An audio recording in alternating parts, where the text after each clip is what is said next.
So welcome to this event. We have like 3 objectives with this event. First of all, for all of you kind of to meet and mingle across the companies here in Calgary. Of course, to have fun, but our main objective is actually for all of us, including myself, to learn something. So that's why we've invited a lot of speakers that have definitely taught us a lot of things, and hopefully can teach you all some things as well here to present today. So it's a very kind of good mix of topics, everything in the realm of petroleum engineering, I'd say. And I'll actually do the first presentation, but just very quick before I do that, the common denominator for a lot of the folks, at least in the room today, is I guess us as a company. So Whitson Plus. If you don't know about Whitson or heard about Whitson Plus before, it's a all-in-one solution for everything petroleum engineering related. So whether you do production engineering analysis, whether you do reservoir engineering focused work, or whether you're more in kind of the reserves DCA forecasting space,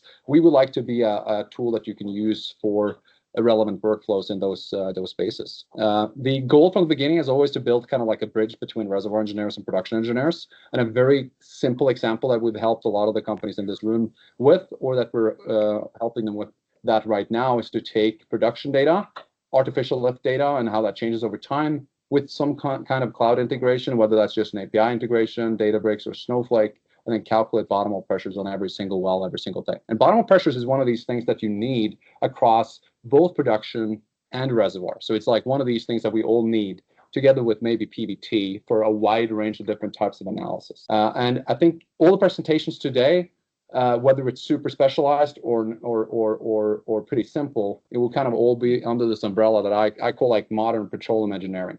So hopefully that will resonate with the folks here today. If we look at the program today, it's pretty busy, so I'm going to have a quick presentation in the beginning. And Graham made this beautiful slide here to the right, and then we managed to squeeze Shane in as well. So if, since we don't have a very beautiful picture of him on this program to the right, he is sitting over there in the front, and he is going to be number 4 today. So it's going to be a lot of topics, and we're super excited. And also thanks for all the presenters for contributing with a presentation. I'm just going to jump straight into it, and I'm going to discuss a topic that is more relevant for the Canadian companies we work with than the American one. So it's actually a very relevant topic for most of the companies here today, and it's this topic that's related to separator oil shrinkage. It sounds kind of boring, but it is something that you don't have to work many days as a petroleum engineer in Canada to realize it's very important. And there's a few practical observations that we've made the last few years while working with all of you. And the first one is that many times we have rates that are measured at separator conditions, and those rates very seldom then go and actually reach stock tank bases on a single well basis. So they go into extensive pipeline networks, and you actually don't measure the stock tank rate of every individual well every single day. What happens is that a lot of people use these separator rates as an input to their analysis, okay? And what happens then is that you will always overestimate your profitability, especially in liquids, if you ignore the shrinkage factor for oil. So something will look more productive, and your forecast will look more productive as well. If you account for it, the second thing we've seen is that if you account for it, it's very common to apply a common shrinkage factor for a well or for even a whole field. People can say, oh, this field has a shrinkage factor of 0.9, and they use that for every single well. But we know that the shrinkage factor changes over time, every single day. So the topics we wanted to kind of just investigate is, first of all, under what circumstance is separator oil shrinkage important? When is it expected to change considerably over time? And how can we use an equation, a state model, to estimate the separator oil shrinkage factor daily, and also flash factors daily? But before we dig into how you would do that, it's important to actually understand what are these things. Maybe you never heard about this. So let me just give you a quick recap on what separator oil shrinkage is in general. So in a very simple way, if I want to explain this to my mom, extremely smart person, but she's a nurse, she doesn't work in this space, I'd show her this diagram right here. And we are measuring rates at this first stage separator right here. But the rates that we're supposed to use in engineering calculations are these guys over here. That's a problem that we're dealing with. A good example to show you the difference would be to show you like if you took the gas and the oil here and you calculated the total GOR of where it says to use, that's what we typically call the total GOR for the well. And if you look at the total GOR formula, to calculate that, you need to have the GOR, the separator conditions, divide that by the shrinkage factor and plus the flash factor. So this guy is measured, and these two guys right here are things you need to calculate. Just to clarify that one more time, you measure an oil rate right there, and then you have some separation over a couple of stages, and you need to know how does one result in and relate to number two. So if you look at the separator oil at separated conditions, we know that at separated conditions, that separated oil is at its saturation pressure. And when you are at your saturation pressure, there's a little super small bubble of gas called the incipient phase. That's that little gas bubble right there that will start to come out of solution if you lower the pressure. And that's what's happening. So you get a liberated gas phase and you get a stock tank oil phase as well. So this is an example where the shrinkage factor will be 80%. And when you talk about the shrinkage factor, the units there are stock tank barrels divided by separated barrel. Typically that value is between 0.6 in extreme cases up to 1. If you do gas EOR stuff, that shrinkage factor can be even lower. The flash factor is just scups per barrel, and it's just a solution GOR that's in the separated oil phase. Okay, so that's when the separator is basically that liberated gas that I showed on the cartoon. So we know the basics now, and we wanted to investigate two things. And the first thing we wanted to look at is like under what circumstances is this important? And when is it expected to change a lot over time? So to study this, we looked at a wide range of fluids. We used a compositional reservoir simulator, and we used the same bottom pressure profile for every single case. And we looked at how the fluids would produce when you had a constant set of separated conditions. And then we added an additional complexity where the separated conditions would change. And the fluid systems that we studied was the following four. Maybe this doesn't tell you much. So this is a black oil, a volatile oil, a near critical volatile oil, and a near critical gas condensate. And a quick reminder here, what is separated oil shrinkage a function of? First of all, it's a function of surface process. And the surface process has a fixed number of stages. So that's fixed over time, or typically. And then you have the separated pressure and the separated temperature that's a function of time. It changes over time. And then the other thing that's a function of is your well stream composition. That's also something that changes over time. And if you want to know, or if you're in doubt whether your well stream composition is changing over time or not, you can just look at your GOR or your CGR. If that is changing, your well stream composition is changing. Okay, good proxy for that. So the amount of different components, how is that changing over time?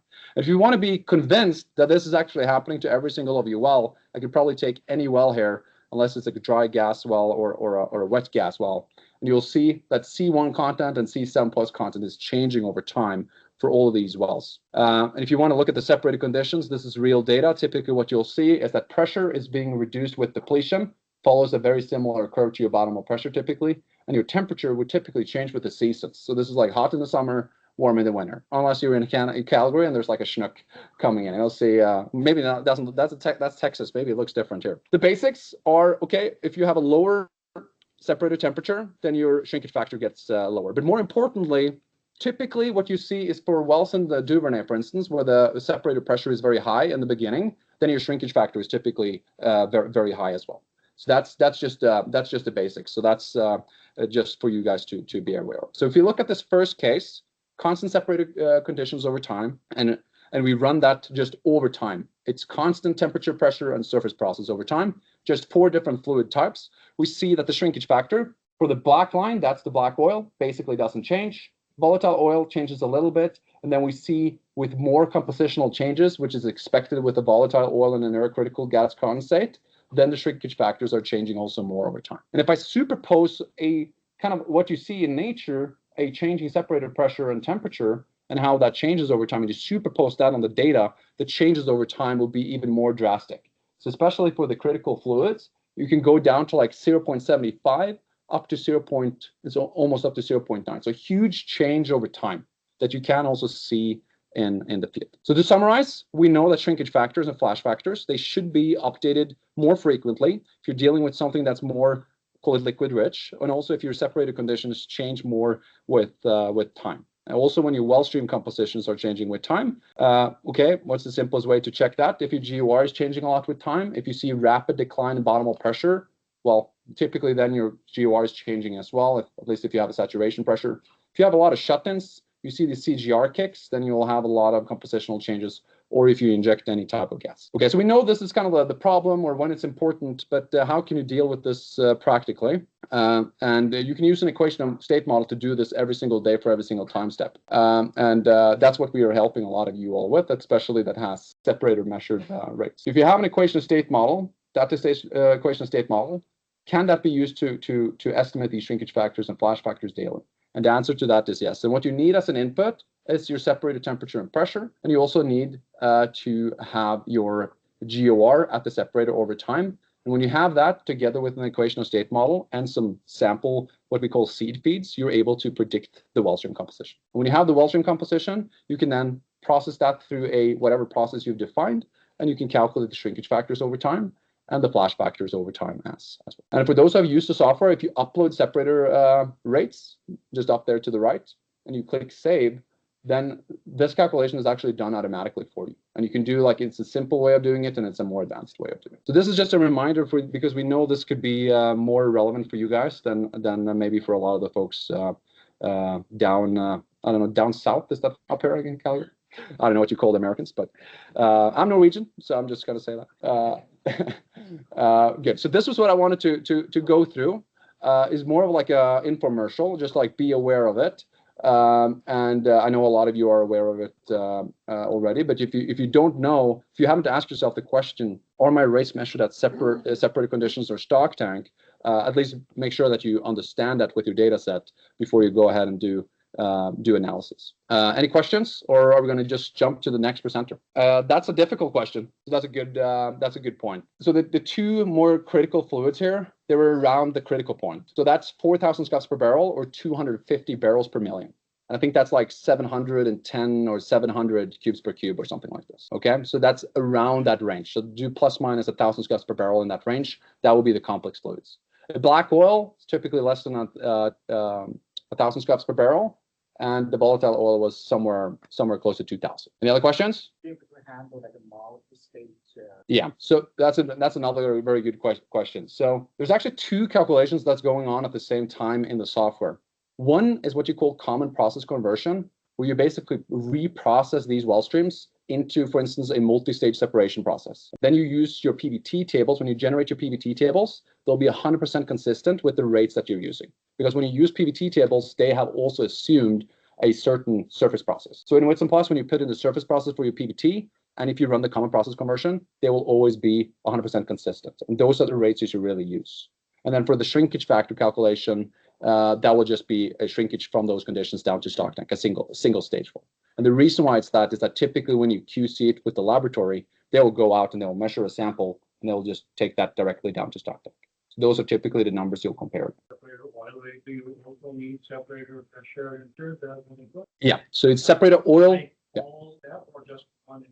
Yeah, just at the first stage, where you have 100% material balance. That's the only place you need it. Two additional inputs, so that's the temperature and pressure of that separator. The conditions of that first stage. Yeah, so if the first stage separator temperature and pressure are changing, that's you accounting for. But if you suddenly, or you're thinking if you had a surface process and then after 100 days, the conditions can change, but because that's accounted for with the separator temperature and pressure, right? So that's already accounted for. If you input the associated separator conditions, you'll be fine. If you change the whole surface process, then common process conversion is just going to reprocess it into that fixed separator process. So at least those rates will be consistent with your modeling. But then maybe your shrinkage and stuff would change in that calculation. So when I said there's like a simple way of doing it and an advanced way. So if you don't have any data, the software will use the equation of state and whatever fluid samples it used to develop that equation of state model as an initial guess and to calculate the compositions over time. But if you actually have sampling data over time, you can use that, input that to refine how the compositions are being estimated over time. So you can do both, but you can actually do it with very limited data. And if you want to add like 20 samples over time, you can also do. Perfect. You know, Graham is like, I'm behind on time already. He's gonna, where is he? No, he's back there. No. Okay, we're gonna go to the next presenter, our friend from Whitecap here. I'm gonna give you the clicker. I think we're sharing the wrong screen, so I'm gonna actually just go in and share. Perfect. Yeah, that's good. Yeah, and then we need to repeat the questions. That's a good rule. There So we I go. just leave the pick on this one. Yeah, perfect. That's the speaker. Okay. Perfect. Good afternoon, everyone. My talk today is using Wesson's multi-well model to evaluate Glauc down spacing. This is the work we just finished recently, and it's our first time to use Wesson's multi-well model. Here's an outline of what I'm going to talk about. First is a brief introduction to the Glauc pool and the workflow for this down spacing evaluation. And then I will show you guys some results from the RTA and the single well model, and talk about details about the multi-well model we're doing. At the end, it's a summary of learnings and recommendations. So our Glauc pool is a gas condensate reservoir located in central Alberta. It has pay zone glauconite sandstone, which includes conventional top and the regional tight Glauc. This sandstone is a Cretaceous deposition in a very complex environment. The pool has very complex PVT phase behavior with various initial condensate gas ratio. So generally speaking, for this pool from east to west, the gas gets linear. And also you can see from the map here is that on the east side, the portion that is conventional top that has been depleted by vertical wells. Our current development is focusing on the development of the tight regional Glauc by drilling multi-stage fracked horizontals. Here are the average reservoir parameters. Depth is about 2,500 meters, pressure 32 MPa, reservoir temperature is about 82 degrees C. Initial water saturation is 20%. Our average reservoir perm is 0.5 millidarcy, so which is way better than the real unconventional play like Motley and Duvernay. Reservoir porosity is about 10%. The net pay ranges from 3 to 12 meters. The map here shows the reservoir pressure and temperature of our pool. These are generated by our Petrel reservoir model. Next slide just shows the two areas of interest for this downspacing evaluation. As you can see that both areas have one well drilled into it already. It's 1 mile well. So our initial development plan was just to do 3 wells per section. Since the condensate gas ratio is better than our initial estimation, so the question becomes whether we could develop it by 4 wells per section to get a better resource recovery and development economics. Here's the workflow of our downspacing evaluation. So first, we will conduct analytical analysis on existing wells, such as flowing material balance and analytical RTA. Then we will conduct a single well numeric modeling to just history match the production of the well. Then use parameters from the history matched model just to build the multi-well simulation model. Then we will run different scenarios to just for the sensitivities of the key parameters. Next slide, just some basic information for this well number 1. So you can see our frac spacing is about 49 meters per stage. So it's designed for 40 ton per stage, has 27 stages. Currently, this well has a downhole choke, and our defect interpreted reservoir pressure is about 32 MPa, which is close to its initial. For this well location, there's quite uncertainty of the saturation pressure. As you can see from the graph in the middle here, the phase envelope plot generated by our current US model, it shows it has dew point about 15 MPa, which is way lower than the saturation pressure measured in the lab from the nearby well. That one we had about 38 MPa. So you can see there's a big difference. Saturation pressure is a very important factor which will affect your fluid initialization for the model and also affect your simulation results greatly, which I will show you later. And this is just the production plot for this well. Has the oil, water, gas rates on the graph here, and also the tubing and the casing pressure, calculate the bottom hole pressure and the GOR, and also shows the change of the choke size over the time. So this well started production in March 2023.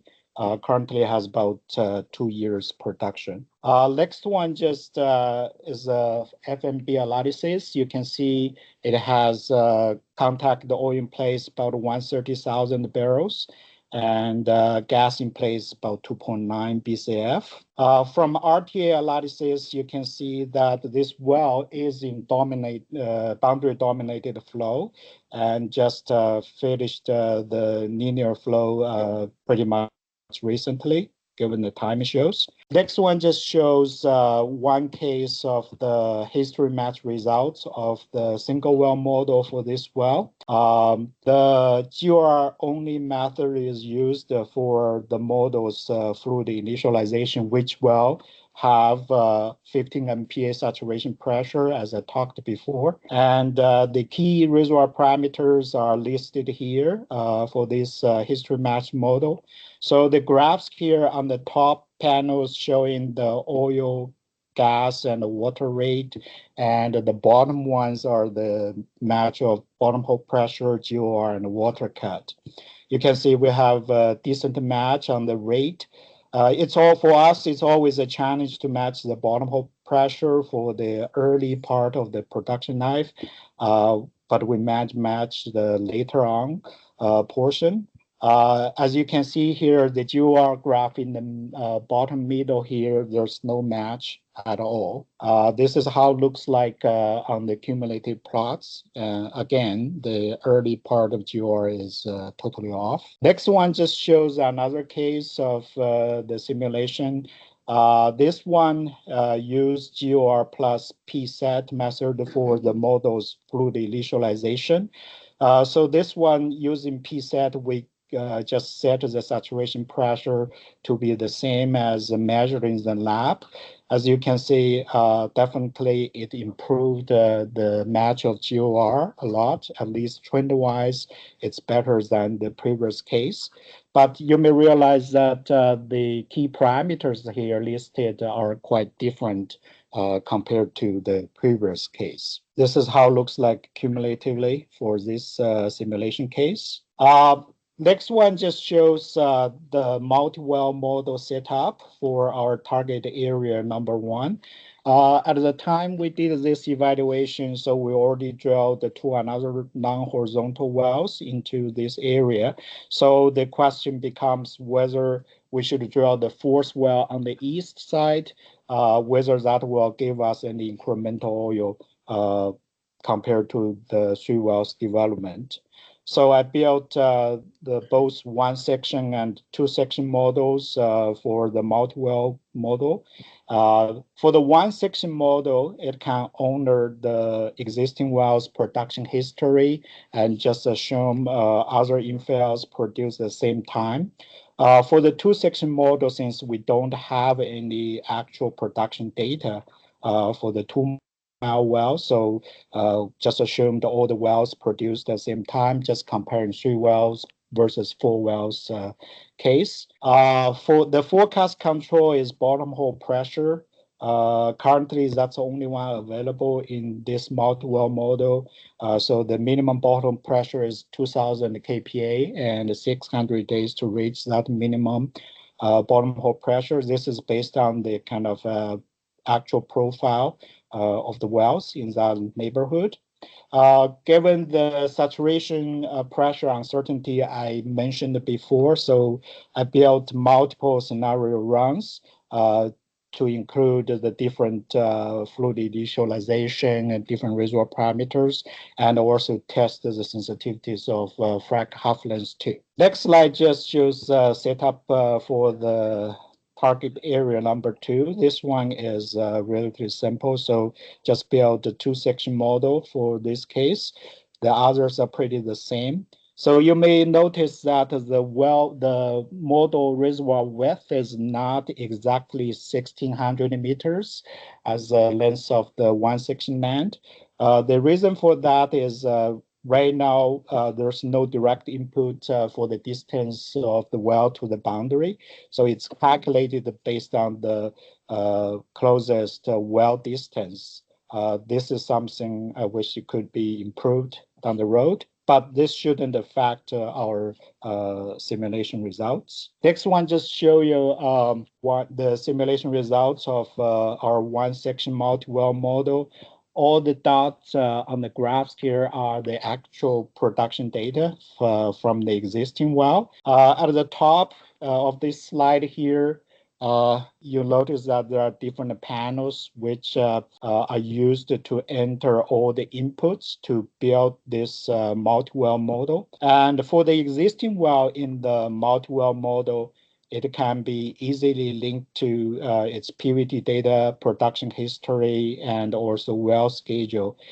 This is really a very convenient feature I like a lot. Next one just shows summary of the multi-well model simulation results. All the detailed inputs for all the scenarios are listed in the table here. The 2 graphs on the top just shows the incremental oil and gas for both 1-section model and 2-section models. And as you can see, all the scenarios showed there are incremental EUR in both oil and gas. So that means drilling one additional well is beneficial. And for the case we are most interested for this 2-section model, the incremental oil EUR is about 59 to 100,000 barrels, and the incremental gas is about 1.2 to 2.4 BCF. And also for our high perm model, the simulation results seems are not very sensitive to the frac half lengths. Next one is an interesting comparison between our 3-well per section model results with analog type curves. So it compares single well oil rate and the gas rate. The orange is the type curve data, and the blue is our simulation model results. You can see the model predict the oil rate is pretty close to the analog type curve. However, the gas production is over predicted, in particular in the early time.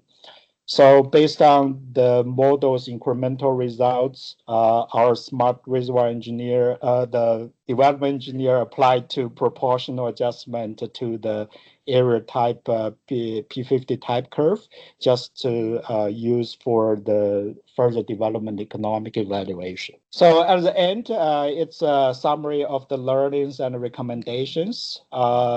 Since this is our first time use this multi-well model, so it's really a great and user-friendly integrated tool. I feel it's much better than the other tools I used before. And also the history matched well in our single well model may not have the same simulation results in a multi-well model due to the grading difference. So for the single well model, it's used logarithmic grading. However, the multi-well model use uniform. So the maximum error could be about 10% sometimes. And also for our multi-well model, it may be sensitive to the grading, in particular if it's a case of a short frac half length and a high reservoir perm. For recommendations, we'd like to have more control options for production forecast, so we can handle different scenarios. And also would like to have boundary inputs to better handle well distance to the boundary, like I mentioned before.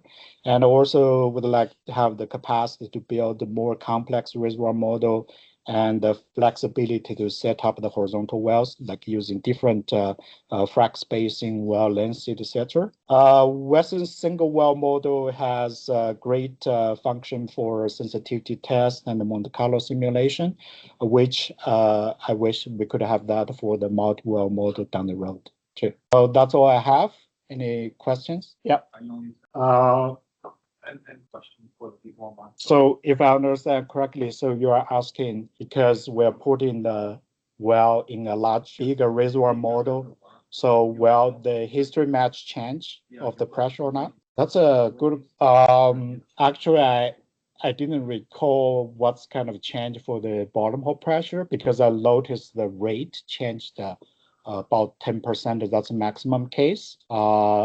That's a good question. I will get it back to you after when I go back office to investigate that. But I don't think it's going to be a big change. Very much in fresh. This is like a lead reservoir pressure change what you normally not measure it. So yeah. Everything's tied together. So that's why we're all come. Yeah. So for our case, because our reservoir perm is about 0.5 millidarcy. Yeah. So based on my experience, it has been a challenge to match the early part of the profile.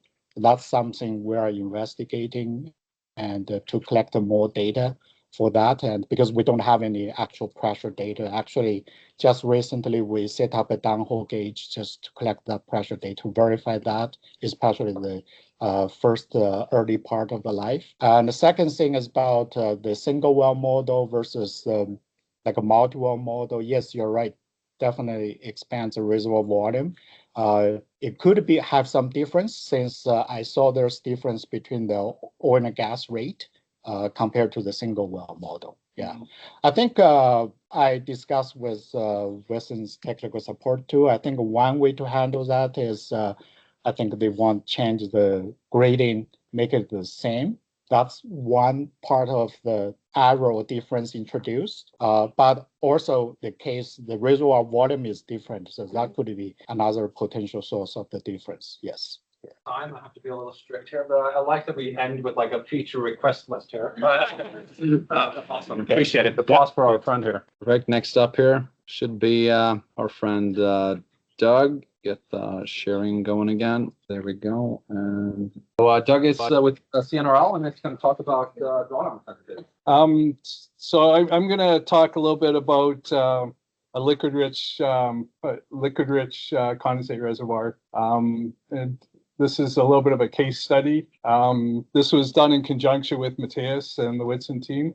So we really like their collaborative kind of effort, and we also have a backup for any difficult questions. So that's good. I'm just going to quickly run through an agenda. So we're going to quickly look at the layout, the completion methodology that we use, how we arrived at a water saturation match, how we approached the actual match on the hydrocarbon fluid saturation piece. We'll look a little bit at the numerical RTA that we did. The ultimate goal was the drawdown sensitivities, and we'll kind of look at some observations of it. So this is the layout of our wells. We had 4 wells in a 2 bench kind of configuration, more or less a wine rack. We had about 400 meters between wells. Our wells were actually about 3,000 meters long, between 60 and 80 meters vertically. And so we had completed these in plug and perf kind of configuration. We did, in each one of the racks, we did a different cluster kind of configuration. So the first one in well 1 and well 4, we did at 24 meter clusters. In well 2 and well 3, we did about 15 meter clusters. So we used about 1.5 tons per meter of proppant, and we were between 6 and 7 meters cubed per completed meter. Originally, the pad was unbounded, but kind of towards the end, you'll see in some of the data here that we ended up having some interference or some frac hits from something offset into the south. You can see kind of well 1 through well 4 kind of in the configuration here. This is a quick look at the GOR versus time. Here you can kind of see we had about 300 days to work with here. We had so that well 1 and well 3 were our kind of lower wells, our lower bench. Well 2 and well 4 for the upper bench. We have some testers data kind of out front, and then we have it going down mine. So that's why you see a little bit of the variation in the GOR with time. We originally had no direct PVT, but we did have some PVT in the area, so we used that a little bit to guide us. We also had the regional equation of state to work with. So so here you can kind of see well 1 and well 3, a little bit lower GOR, stable. Those are the two bottom pads, and then kind of we had quite a bit of separation between well 2 and well 4, which is our upper bench. Here you have the GOR versus bottom hole pressure. Again, we have well 1 and well 3 having a fairly constant and steady increase through the life. So from the early time pressures to the kind of later portion, whereas our upper bench ended up being a little bit more sporadic. We had some operational issues going on there, and then we kind of had a frac hit at the very end there. So so from a actual initialization PVT kind of perspective, we started out here's a plot of saturation pressure versus the original GOR that we used. Here you can kind of see well 3 and well 1, which were in the upper bench, sorry, the lower bench. We're both looked at as undersaturated volatile oil. So we were using about 300 scuffs per barrel for well 3, which is our best well, and well 1, which was about 1800. So equated to between 4,850 and 4,375 psi as far as the saturation pressures go. The other two wells in the upper bench had considerably higher initial GORs. So we were about 12,000 scuffs per barrel and 1,600 here respectively, between 32 and 3,400. The actual fluid initialization was proved to be fairly difficult. So the saturation, especially for the saturated wells, they were less a factor of the actual gas in solution and more a factor of the relative mobility of the phases here. So in other words, we were inside the two-phase kind of envelope right from the start in our upper bench. So these were kind of the information that kind of went on to seed our model. Here's a quick look at after a number of different iterations. So this is second, but it's actually, there's a bunch of iterations through there. For the volatile well number 1, it's still we went from 1,800 scuffs per barrel to about 3,500 scuffs per barrel. It changed our saturation pressure down upwards to about 5,200 psi from about 4,375. Well 3 as well was another lower well. It actually transitioned into what we consider the near gas critical condensate area. It went from about 3,000 scuffs per barrel to about 5,000 scuffs and changed the actual saturation pressure downwards a little bit. The well 2 and well 4 in the upper bench ended up going from 1,200, so they went in the opposite direction here for our match. We went from 12,000 down to about 9,000 for well 2. And 16,000 down to 13,500 for the second one. Just a special note, kind of we're reviewing the transition between our volatile oil and kind of the near critical gas condensate as kind of being about that 4,000 scuffs per barrel here. As far as our kind of water cut went, we had a little bit higher water cut than we expected here. We were kind of in the 40 to 60% water cut range. So we used the initial water saturation to kind of modify this and get a better match. So here you can see the two lower wells, well 3 and well 1. We ended up at 37% and 40% respectively. And then in the upper bench for well 2 and well 4, we ended up at about 45% initial water saturation. So we didn't have any scal work, or we didn't have any relative permeability to run with. So we kind of started out at the Corey defaults and then chose to kind of modify SORG and NG in order to kind of get a little bit better match. So I'll show you here just some of the results from that process. So here we kind of have the GOR with time. The initial Corey defaults are on the far side. You can see that they're quite a ways out and needed to come down quite a bit. Once we modified the SORG to 0, they came quite into check more, and then kind of modified the NG over to 3. And correspondingly, kind of this is the well 4, which is an upper well, well 1, and correspondingly well 3, which was our best well. So this one was probably the most out from the core defaults, but here you can kind of see it comes into check pretty quickly. Here's a quick look at the numerical RTA. So well 3 and well 1 were our upper benches. We had a linear flow parameter, the A root K for well 3 in about the 447,000 range. Well 3 was a little bit less, right around the 300,000 range. And then well 2 and well 4 respectively were quite a bit less. So we're in the 188 for well 2 and 120 for well 4. Well 4 ended up being our worst well, and it was the furthest to the south here as well. So these helped us to see the numerical model. So here you can kind of see this is a lower well 1.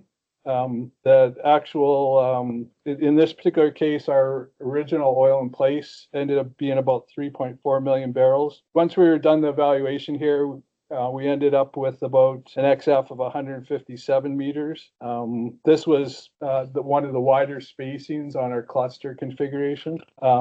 Well 3, which was one of our better wells, ended up about 4 million barrels as OGIP, original oil in place. And we ended up with our A root K about 447,000. This was one of our tighter spacing wells, and we ended up with an XF just a little bit over 200 meters here. Permeabilities were in the kind of 31 nanodarcy range here. So, and then correspondingly well 4, which was in the upper bench here as well. We ended up in that 30 nanodarcy range, but here we had about 100 meter XF, and correspondingly well 4. It was our worst well by quite a bit. Our A root K was about 120,000 here, and our XF was about 65 meters from this piece here. So our ultimate goal here was to try to evaluate the sensitivities to drawdown, given that it was a fairly complex liquid situation. So the way that we approached it was we looked at an aggressive, a moderate, and a conservative look, which is up in the top left-hand corner there. That we used 100 days, so we drew the well down in 100 days to what we saw as line pressure. Then we, for the moderate case, we drew down in about 450 days, and then 1,000 days respectively in the more conservative look. In the bottom there, you can kind of see well 3 and well 1. There's a little bit of in the early time period, there's a little bit of variation there, but ultimately we used about 10,000 days here as our kind of guiding cumulative production here. You can see there wasn't a huge difference ultimately cum. Well 2 and well 4, which were our upper bench, we ended up with a little bit of variation on well 2. They're kind of in the more critical condensate kind of range, and so well 4, our worst well, ended up being about 15% out.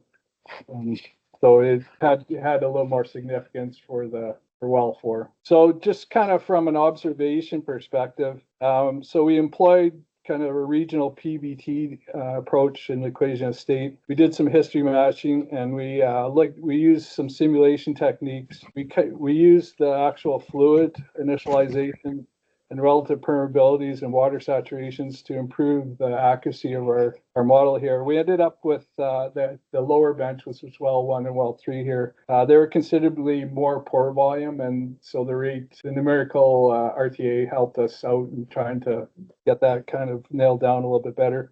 Well 2 and well 4, our worst well being well 4, they ended up helping us out with kind of the match on that as well. From a forecasting perspective, we looking at the 3 different aggressive, moderate kind of pieces there. We ended up that well 4 was quite a bit less. It had an effect on the drawdown. And so some of our key takeaways, so for tailoring the design and production strategies, we found that completion design mattered here, obviously. Reservoir characterization, this helped us in trying to characterize the wells and get our pore volume down a little bit better. And so this is a simulation-based kind of approach that helps us to get a little bit more detail around kind of how we potentially should produce the wells. That's all I got. And along. Can you read the last one? Any questions? Yeah. Can you repeat the question in the?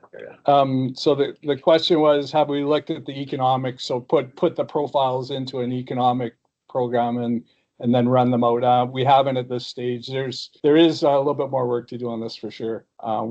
I'd like to do a little more work in the fluid characterization as it matches up with the geological piece of this. But no, the short answer is no, we haven't. But it's pertinent, and the time value of money could end up being a little different story.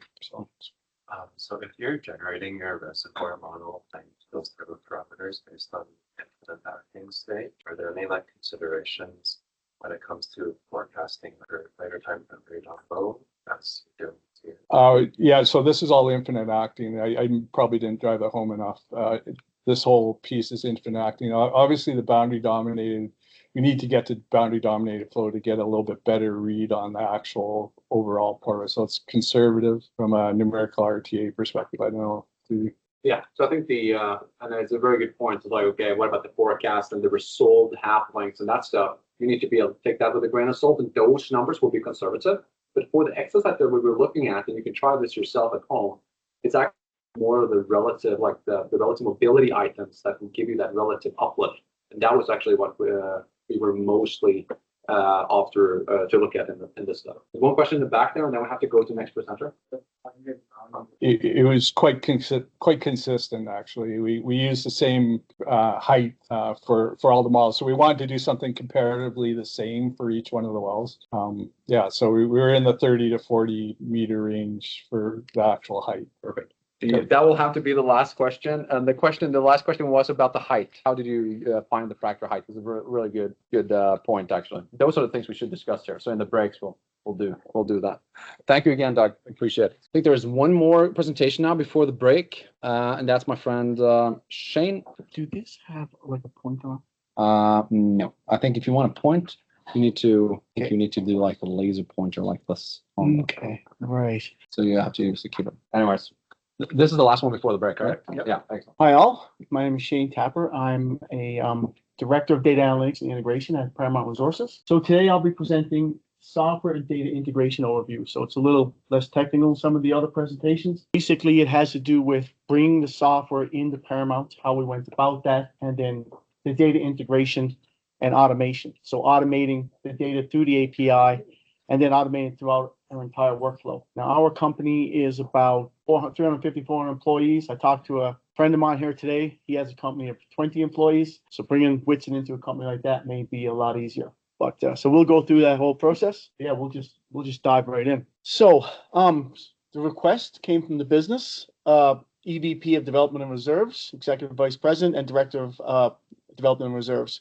So that was the request into the business. Stakeholders were reservoir engineering, production engineering, drilling completions, IS, which is information systems, more commonly known as IT, the data analytics team, executives, and the data governance committee. So a lot of stakeholders involved here. The objectives were to evaluate the Whitson Plus cloud-based software to determine feasibility for onboarding to Paramount. It's a little picture of the capabilities here. We were very impressed. As everyone knows, Whitson is a production engineering software platform for forecast and reservoir analysis, amongst other things.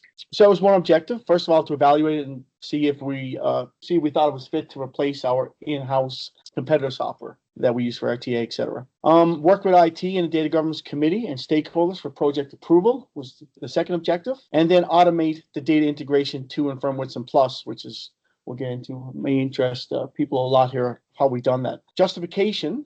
So competitor software was being used for forecast reservoir analysis, bottom hole pressure calcs. There were manual processes and cumbersome, no appraisal of state, lacking functionality, limitation on users, and very expensive.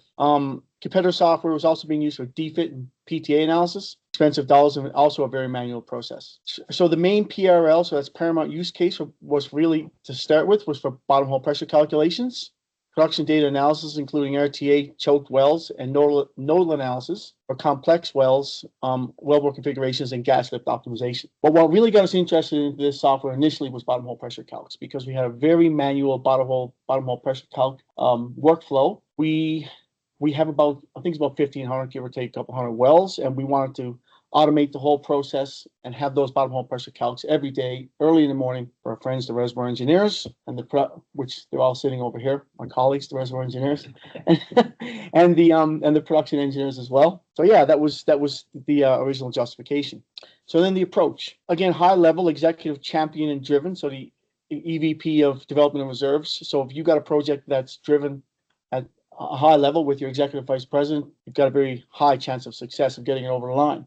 If you don't, probably not so much. The data analytics team led the analysis of the software review. So that was myself, the director of data analytics. So initially that was a little bit more of an ad hoc approach, informal. So my team reviewed the software user interface, PTA, DFIT, bottom hole pressure calcs capabilities, because it's also my team that does the PTA and the DFIT analysis as well, which we need to get those bottom hole pressure calcs inside of the tool. Production data analysis, we looked at that, including RTA choke wells and the nodal analysis capabilities as well. And then we picked a couple of res engines to see what kind of buy-in we could get. Like first the director and just a small team of res engines, not all the res engines. We did some presentations, trials, evaluations, and solicited feedback. So with that, we got really good feedback from the res engines. My team gave really good feedback in terms of the bottom hole pressure capabilities and the automation capabilities of the tool. So then we onboarded IS, or the IT team, and that was the VP of IT and the director of IT applications and data intelligence. So then it was a joint approach by the data analytics team and the IT team. So then we had some formal demos to the res engines by Whitson Plus themselves, and Matthias and company came on board, Graham as well.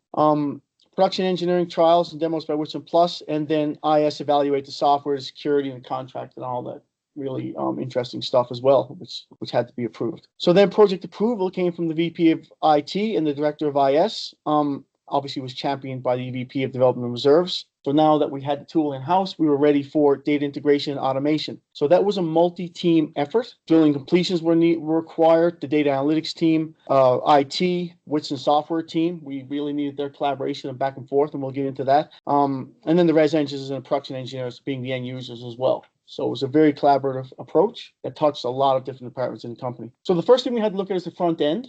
So basically, we needed to load up the front end with the projects that we needed, as well as review the API, familiarize ourselves with the API. So we want to load all of our wells into the tool. So like the 1,500 plus wells. And we want to segregate the Montney and the Duvernay being our main plays, and then everything else. So the production engineers, there's some that are assigned to the Duvernay, some to the Montney, but some to the other wells that nobody really likes, but we got to evaluate anyway. So they're all in there as well. And then we had to review the API that Whitson has, and they got a very extensive API, all the push and pull and get functions. As you see the Swagger here, the PBT, bottom hole pressure, numerical RTA, everything you need in their API is there. You just got to program it up.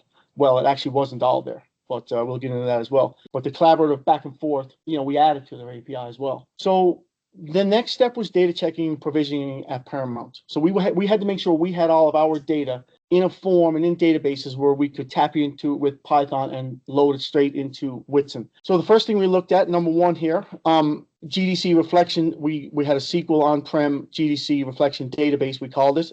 That's all our GDC well properties, surveys, fluid properties such as salinity, which are needed for the bottom hole pressure calcs, etc. So we got a green check mark. We were good to go. Avocet data. We use Avocet for our production storage, our daily production data. So we got a SQL on-prem database for that as well. That gave us all of our production, daily production, as well as our well properties to augment anything that we weren't getting from. And then DAE data. So that's the data analytics team, my team. We track type curve data. We have been for probably the last 8 years. And it's more than just type curve data. It's also well properties, formations, pads, a defined well list in the Montney as well as a Duvernay. So we could segregate some of those wells that we were pulling out of Avocet and make sure we were putting all the Duvernay wells and the Montney wells in the proper projects. So we got a check mark there. Well view data, we had what we call Quickie Mart, which is an on-prem Oracle database. We got all the wellbore configuration data, casing, tubing, which are required, obviously, and then the perforations and depths as well. So we had it all in WellView, but we couldn't access it via an ODBC or through Python. So we got next. So we had to do something about that piece. DAE data, so the reservoir data, we did all the DFITs and the PTA analysis. So the P-star data, we had access to it all.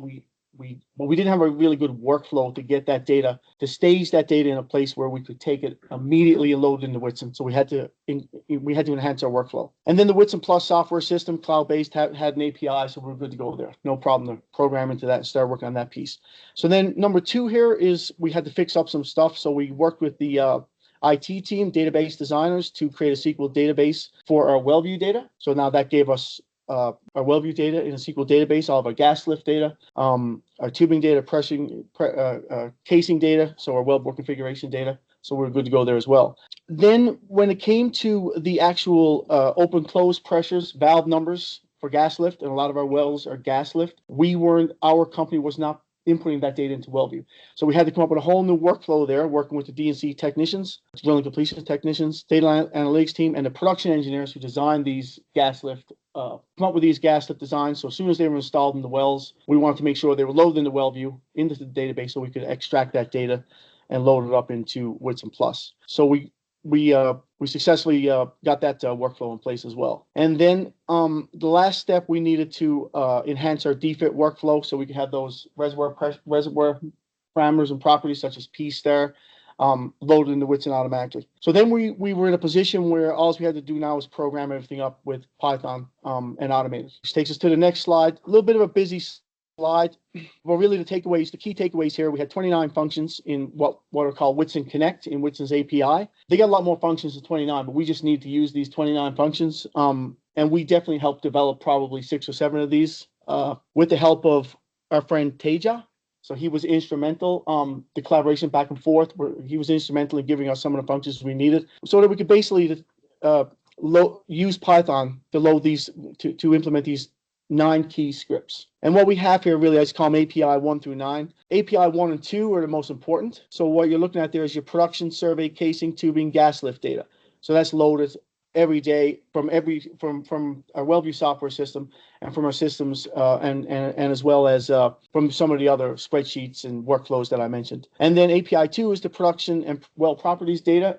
So that's also loaded every day into Whitson as well. The other API 3 through 6 there, they're just like if we want to load surveys on a one-off basis, we can do that, or load the P stars, load the reservoir properties, load the casing, tubing, gas lift, or load well properties on one-off. And then we have also the get functions, which are required, and we'll get into the workflow there in a sec. So we've got, we can get the PVT fluid properties, get the black oil tables, and get the bottom hole pressure data. So we extract those as well. And again, that's all automated as well. So then we moved on to data integration and automation. And that was a very big collaborative effort between Whitson and Paramount as well. So the takeaways here, really what you're looking at is on the left is Python IDE.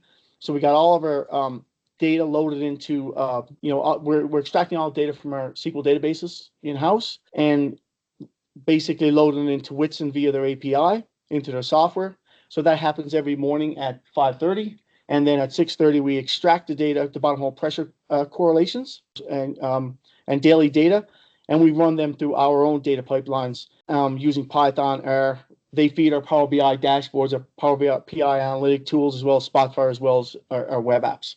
So it's a fully integrated and automated process with 0 manual steps, and it happens every single day. So the production engineers, reservoir engineers, or anybody else using the tool can go in and their data is updated daily. If a new well comes on board, it automatically gets loaded into the system without us having to. I know Whitson has a really good front end for loading spreadsheet data, but we don't do that. We load everything via the API. There's no spreadsheet loads here whatsoever. So with that, we'll just talk a little bit about onboarding and deployment now that we got all the data loaded up. So we had in-house demos then, formal demos by Whitson Plus to the reservoir engineers and the production engineers to familiarize them with the tool and the capabilities. The data QA/QC and support is by the data analytics team at Paramount, so my team. And then we got to, as I mentioned already, we got scheduled daily updates, so prod data as well as bottom hole pressure data pulls from Whitson. That happens every day. So, and that bottom hole pressure data is crucial for our workflows.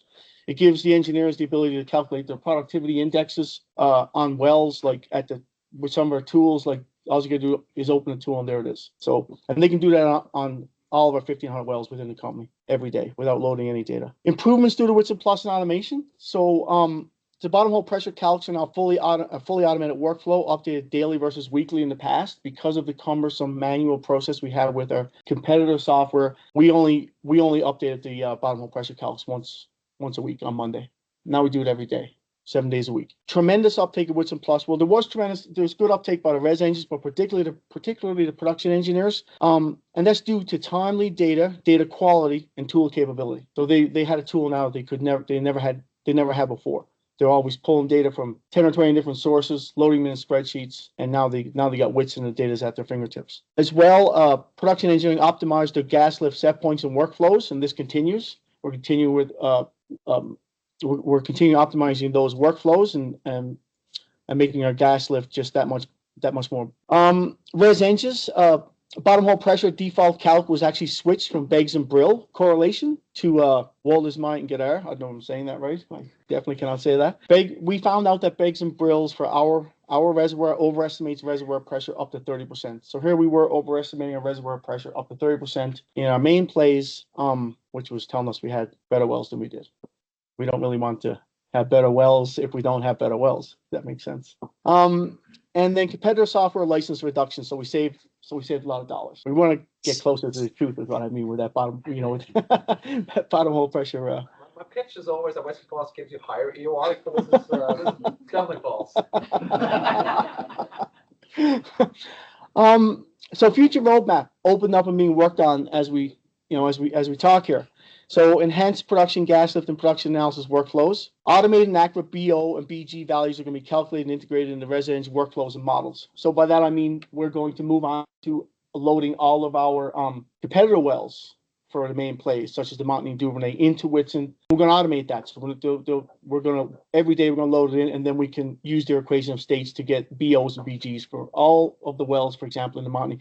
We're going to pull those back through their API, and we're going to integrate that into our workflows. And we're going to make, the engineers' lives easier and less manual. And then in addition to that, we're going to add the well view surveys to the workflow. Right now, we get the GDC surveys coming in, but there is occasions where we need those wellbore surveys because they don't show up in GDC in a timely enough manner when they come on production, which shouldn't be very hard at all. We're switching defect analysis from competitor software to Whitson Plus. It's going to be automated completely versus many manual steps, which we have now. So that's actually almost completed. That's being worked on. And we're going to switch our PTA from competitor software to Whitson Plus as well.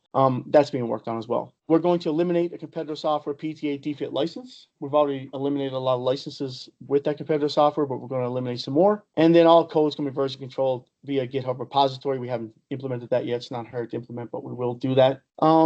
And we're also going to migrate all the data sources to Databricks. I'm not sure if you're familiar with Databricks, but what we'll do is we will take all of Databricks, Snowflake, same thing. So we will take all of those disparate data sources, and we're going to just have one. So it should be a lot. So that's about it. Nothing's perfect. No, sir. What was your biggest challenge? Here to go over, do over. So the question was, the statement was nothing's perfect, which I agree with. And then the question was, what was your biggest challenge, and if you were to do it again, what would you change? Correct. I think the biggest challenge was probably our internal data sources and just making sure we had all of our data in SQL databases and we could access it all. I think that was probably our biggest challenge. Working with Whitson was the second biggest challenge. But that went really, really well. I mean, you're going to have challenges when you're doing something like this, right? For sure. What would I do differently? I don't know. To be frank with you, I don't know. Because I kind of like the way it all went, Actually, back to your question, the biggest challenge was internal project approval. Bringing Whitson in house. So I forgot about that piece. Sorry, what was that question? How long did it take for the whole company? Okay, so the question was, how long did it take for the whole project? When did we start, Matthias? I mean, I guess when we got the Whitson in house, it was really fast. Getting Whitson in house, it was really slow. That took 2 years. But that's bureaucracy, right? It was pretty quick. We started working together last year, and all that, at least the bottom pressure stuff, was done in a few months. Yeah, a couple of months. It didn't take long at all. Yeah. In the back there. A lot of questions on this one. Scenario, if I change something like the configuration, do you have a way to reconcile those process, or is it always your changes always happen? I guess I'm curious because I've had this Okay, so the question was, when we're loading data into Whitson from our internal databases, correct me if I'm wrong, when we're loading data into into Whitson from our on-prem databases, if there's changes in Whitson, how do we get those back into our on-prem databases? Is that correct? Yeah. I don't know if we've come across that much. I mean, we've had the biggest issue we've had is like users overwriting data or loading data in themselves and overwriting data that we loaded. Data that we load in is actually QA/QC pretty good. And then if it's like if there's an issue or an error with it, we just fix it in the source database, and then just load it up again.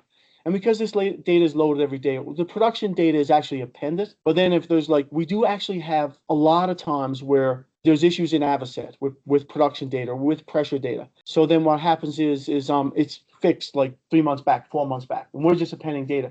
So then we'll just go in and change the function in Python from append to everything and just load it all in again. So that's kind of how we do it. Did that answer your question? Yeah. Yeah. So the question is, are we loading up raw production, and does Whitson calculate shrink daily? Yeah, we are. So we are loading up raw production. Yeah, I do believe they are calculating shrinking daily. We load up the data daily. And that's just a function of whether you upload the separator rates, or sometimes, unfortunately, the only thing you have available is the allocated rates, and in that case, you just upload. Let me add to that answer though, because okay, so I kind of I misunderstood your question a little bit. We actually are in the process now of uploading separator rates as well. So we're uploading raw production. But now we are going to start uploading, and you can upload at the same time the test separator data, and only the test separator data. So then we can do better calcs internally in the tool. So it's gonna be in parallel. Well, the last question here. Yeah, so my question is about like, the biggest challenge was bottom. So my question is, what is it that you automate? Like you said, you're using W and correlation. Like, is it automated? Like, is it just one correlation that you selected, or there is an automation like software is supposed to pick the right correlation for you guys? How do you automate the bottom hole pressure? Right. So the question was, how do we automate the bottom hole pressure upload or correlation as well? So what we do formerly, what we did with the competitor software, we had to load the data manually. So every time we had to load the production data in manually. So every Monday we'd load an extra 7 days of data. We would pick Beggs and Brill for a correlation, just mass pick it for all the wells. And we only really cared about Montney and Duvernay at the time. So you're loading it in manually, you're exporting a file, you're bringing it back into your data sets. So with Whitson, we don't automate the correlation. We only pick one correlation. So we pick the best correlation. So what we do is we actually we push the production data to Whitson. We send a command to make sure we got black oil tables, do the bottom hole pressure calcs inside of Whitson. We push a command to do that, and then we push a command to pull that data back. So then it flows back in through our workflows, all automated. We don't touch anything, but we don't automate the correlation that's chosen on a particular well. Did that answer your question? Yep. Okay. Very good. We'll take a 5 minute, and it's important because it's we have a big program ahead of us. To get restrooms are just behind there, and Yeah, we'll be back. Great. Thank you. 1:56. So it's a quick break here for people online. It's a quick break. And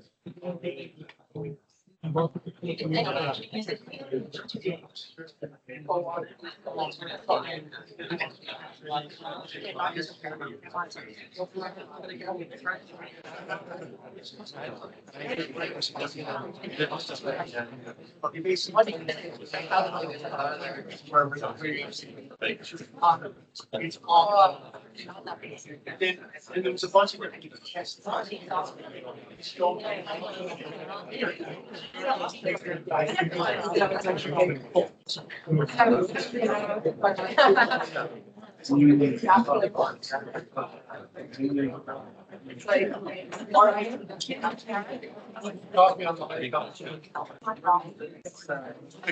that was all right. A few times. Perfect. Good. To hire you as a sales guy. You're 30% off. No, that was a joke.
Everything works.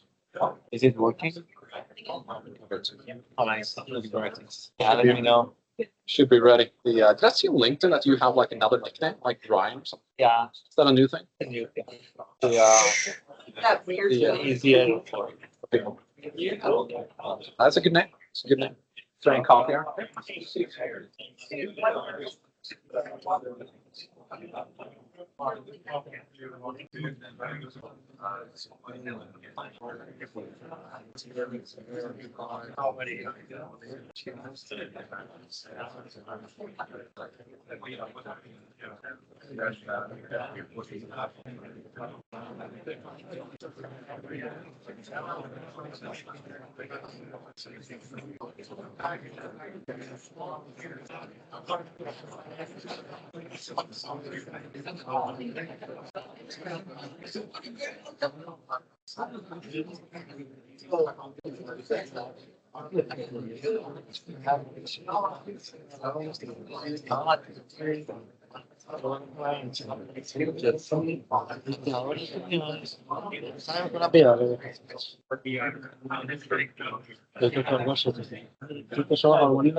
Hopefully people online can hear us again. We gotta get started. Everybody Yeah, we can hear you.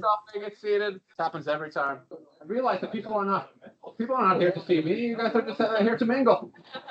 Always good that people. I'm sure some of you. It's like with me. Every time I'm here, I'm trying to meet as many of you as I can. It's just great to see some familiar faces. I have a very talkative colleague. His name is Graham Helfrich. We're trying to host an event here. Well, that's good. Going to do the next presentation. This is a presentation I've been actually requesting for a while. I sent this email to our friends at Varen. I hadn't requested this title, but I was just thinking someone needs to present on this topic. You guys just came back not only with a great presenter, but with an amazing topic. So I'm actually super excited about this. I on purpose didn't look at the slides so I can enjoy it. So I'm going to sit here front row. Thanks, Matthias. Good afternoon, everyone. I'm going to talk about the impact of depletion on child wells RTA results with insights from Montney and Duvernay. So if we assume all else is equal, can reservoir depletion accounts for the differences LFPs in the parent and the child? The objective here is to investigate the impact of adjusting initial reservoir pressure RTA results, specifically length normalized linear flow parameter. And we are going to do that by maintaining the flowing bottom wall pressure the same and changing the initial reservoir pressure. And the key parameter here is the percent change or PI drop, which is the percent change of the mapped initial reservoir pressure that we are going to change to see its effect on the. We have examples from Montney and Duvernay. Montney is a slightly under pressured or normally pressured virgin reservoir, and Duvernay is overpressured virgin reservoir rock. On the example. So here we have a path we developed with multiple phases, 3 phases here, and the completion design parameters are similar in different cases, similar propan and fluid intensity, well spacing, and entry point spacing. Also, these makes this path a good candidate to do these kind of sensitivities. So the wells in red are the parents from phase 1 and phase 2, and the green wells in the map are the child wells that we are going to change the initial reservoir pressure for. So the first scenario is doing the RTA analysis or numerical RTA using the mapped reservoir pressure. And this plot shows the length normalized LFP for the parents in red and childs in green. As you can see, for the child wells, there is a gap between the LFPs of the child and the parents. And now the question is, if we want to close this gap only using the reservoir pressure, can we do that? And how much of the change we need to close this gap? So the first iteration is 7% PI drop or 1.4 MPa. And we are seeing that some of the child wells have the LFP is exceeding the parents and the rest of them are kind of the same level. The next iteration, we drop the initial reservoir pressure by 5% or 1 MPa. And we are seeing that the child wells are generally in the same band as their parents. This plot shows the percent change in the LFP for the two scenarios, 7% in red bars and 5% in the orange bars. So for the 5% scenario, for each 1% drop in initial reservoir pressure, we are seeing 4 to 9% increase in the length normalized LFP. So as you can see, a small change in reservoir pressure leads to a big increase in LFP, and we can say that the changing reservoir pressure in this example is a big lever for adjusting the LFPs. Next, we have a Duvernay example. So there are 3 infill wells in the 2024, all co-completed, 2 child wells. The child wells have one single parent in the middle and 2 different parents on the outside, which with different degrees of depletion. And all these 3 wells have the same completion design. So again, using the map reservoir pressure, we did the RT analysis, and this is what we got. The red well is the co-completed well, and the 2 greens, A and C, are the child wells. There is a gap between the child wells and the co-completed well. Similar to the Montney example, we dropped the initial reservoir pressure, but here, instead of 5%, 7%, we dropped it by 20% or 10 MPa. And you can see that there's still a gap between the child well A and the co-completed well B. Changing the initial reservoir pressure in this example is not as effective as what we saw in Montney. This plot shows the LFP percent change increased because of the drop in the initial reservoir pressure. So to have the same level of increase in LFP, 35-40%, we had to drop the initial reservoir pressure by 20%.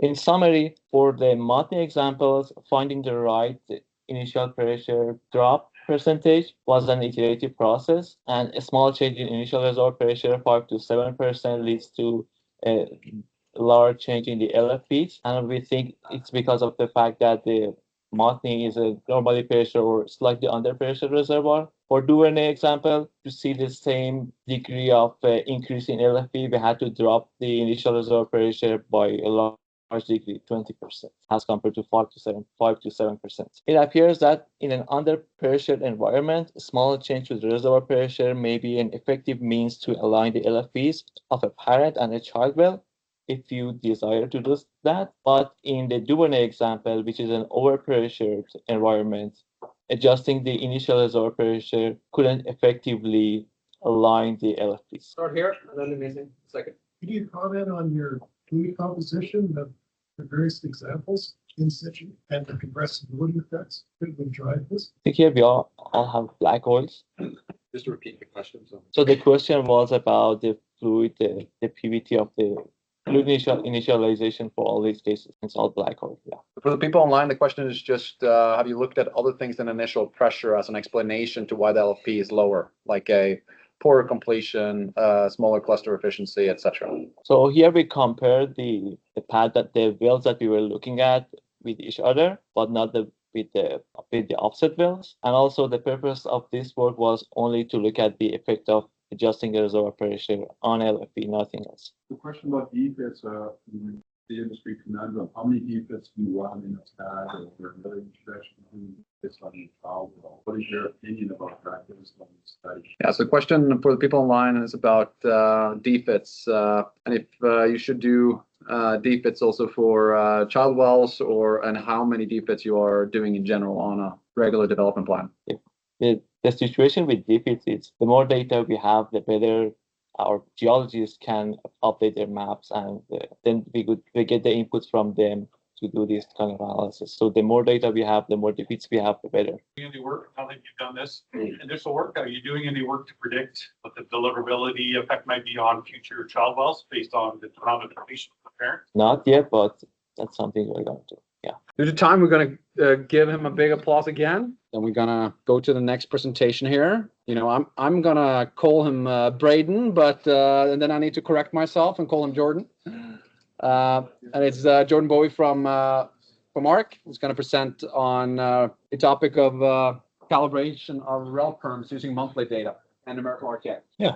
So my name is Jordan Bowie. I'm presenting, as Matthias said, on a calibration of relative permeability parameters using automated numerical history matching. So an introduction, just a little bit about me. I'm a reservoir engineer with ARC Resources. I am not the Bowie, famous for the Bowie diagnostic plot in Whitson, although I do share a lot of DNA with him. How much DNA? 58% according to 23. They're spooky similar in terms of how they sound like. So when we wrote this paper, and I was on call with them, I had to ask them to click on their camera so I knew who was speaking. So a little bit about ARC. We're a Canadian oil and gas producer, almost exclusively producing for Montney assets with about 350,000 BOE a day of production. And a little bit about this presentation. So it's based on work done in this ERTEC paper from 2024, which was by Matthias, my brother, and myself. The problem statement here: how does a reservoir engineer come up with reservoir properties like relative permeability to apply to wells in their analysis? And these are properties that can be difficult or impossible to measure directly. You can't take lab measurements and do this, and especially in the tight rocks that we're producing nowadays. There's a couple different ways you could think to do this. One of them, maybe you manually try different combinations on key wells where you have a good data set, you like your production data, and then you take those results, you spread them out around the rest of the field. This can work, but you're really trusting that your key wells are actually representative of the data. And you're also trusting that you're trusting your key wells can be mapped out to the rest of your field. Another option, history matching every well uniquely for these parameters. This is going to get you a great history match in each individual well. It makes comparing your results from your analysis difficult or impossible even, because there's enough non-uniqueness in the analysis. Say your endpoint permeabilities are twice as high on one history match as another. Your LFP is going to come out 70%. Because of that. So you can't compare those, even though the wells might actually be the same. It's because the rel perm is an input in your LFP, it just makes it impossible. Another option is you group all your wells, you try the same rel perm property set for all of the wells, history match all of them, judge how it matches collectively, and then iterate through different relative permeability systems. This sounds great. I think I really like this idea. It's just the only problem is it'd be hugely time consuming to go through and do all of these history matches in all of your wells. And that's the problem that we address to fix with this method here. So a bit of a background on the area that we use as a case study here. It's 100 horizontal shale wells in the Wolfcamp B in the Permian, the black oil, undersaturated, all with 3 years of history. And we're working with public data here. This really would be better with proprietary data, but to publish it, we were working with public data, which is a proof of concept. There's a very consistent geology and fluid window across this area. It's right in the middle of the Midland Basin. very consistent. And so we should have common reservoir properties like relative permeability. Bit of an overview of the process.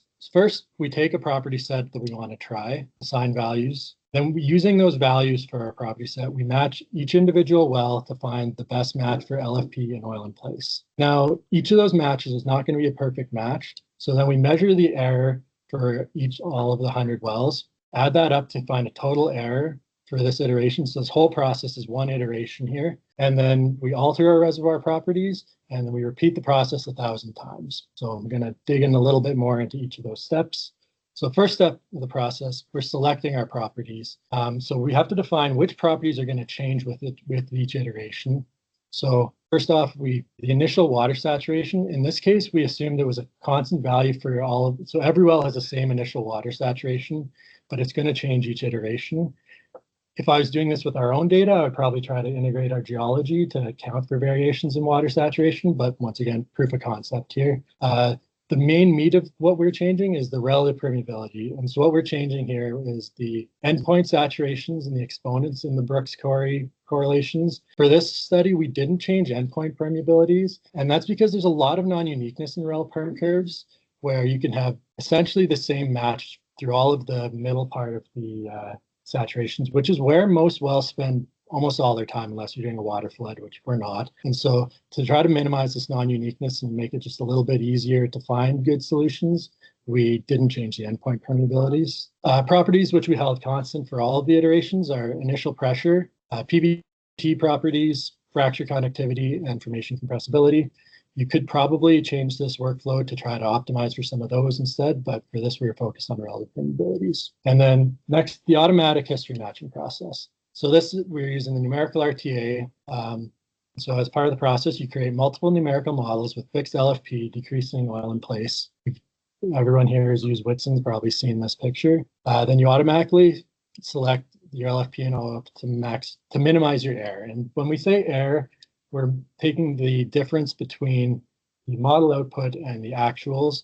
And then these are the weighting parameters we're using. So we're really focused on cum oil and cum gas outputs with a little bit of extra GOR, oil rate, water rate weighted in there. And then we do this for every well in the data set. So that's 100 wells, 6 numerical model runs per well. That's 600 numerical model runs per cycle. Add up the total error of all of the wells. And fortunately, this process was entirely automated through Whitson's API. You'd have to ask Matthias exactly how that worked, but we didn't have to sit there slaving through all these history matches. And then once you've got your first iteration through, you have to select new values for the next iteration. So what we wanted to do was try to intelligently select those new values. And so what we were planning to use is the Metropolis-Hastings algorithm, which is a Markov chain Monte Carlo method, and that's a lot of math and complicated terms. It's actually a lot simpler than it sounds. So what it is, you select new values with a random jump away from the current values from the previous iteration. You do your match with those values.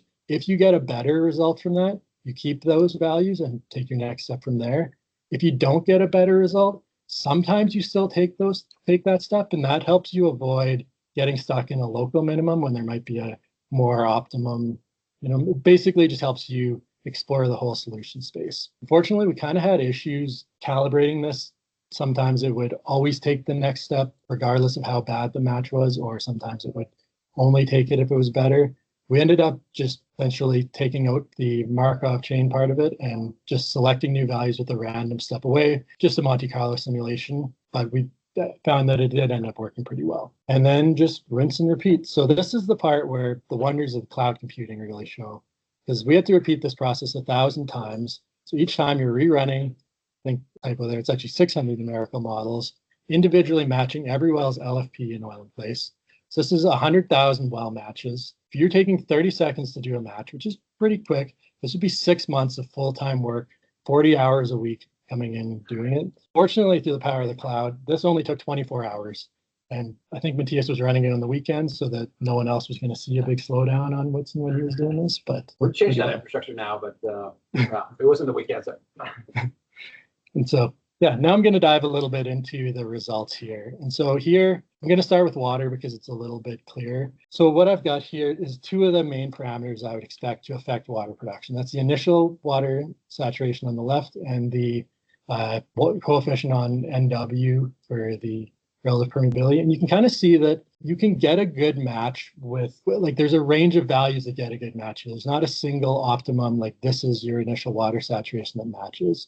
But what we did then is, with a bit of thought and to try how to calculate this, we said, okay, let's calculate the ratio of the permeabilities at your initial water saturation. This should be somewhat a proxy for your initial water cut, with viscosity would be thrown in there too. And then we found that there was indeed a maximum or a minimum error, an optimum solution set. And if your initial permeability ratios were not in this region around 0.5, you were not going to get a good match on water. And if they were in that area, you couldn't, you always had to get it. This is kind of what we were hoping for with the water result. Gas and oil is a little bit more complicated. So here we're showing all 1,000 rel perm curves. It's a pretty wide solution space. Highlighting the best 10 cases in here, you can see they kind of cluster together. The gas seems, there's a range that works.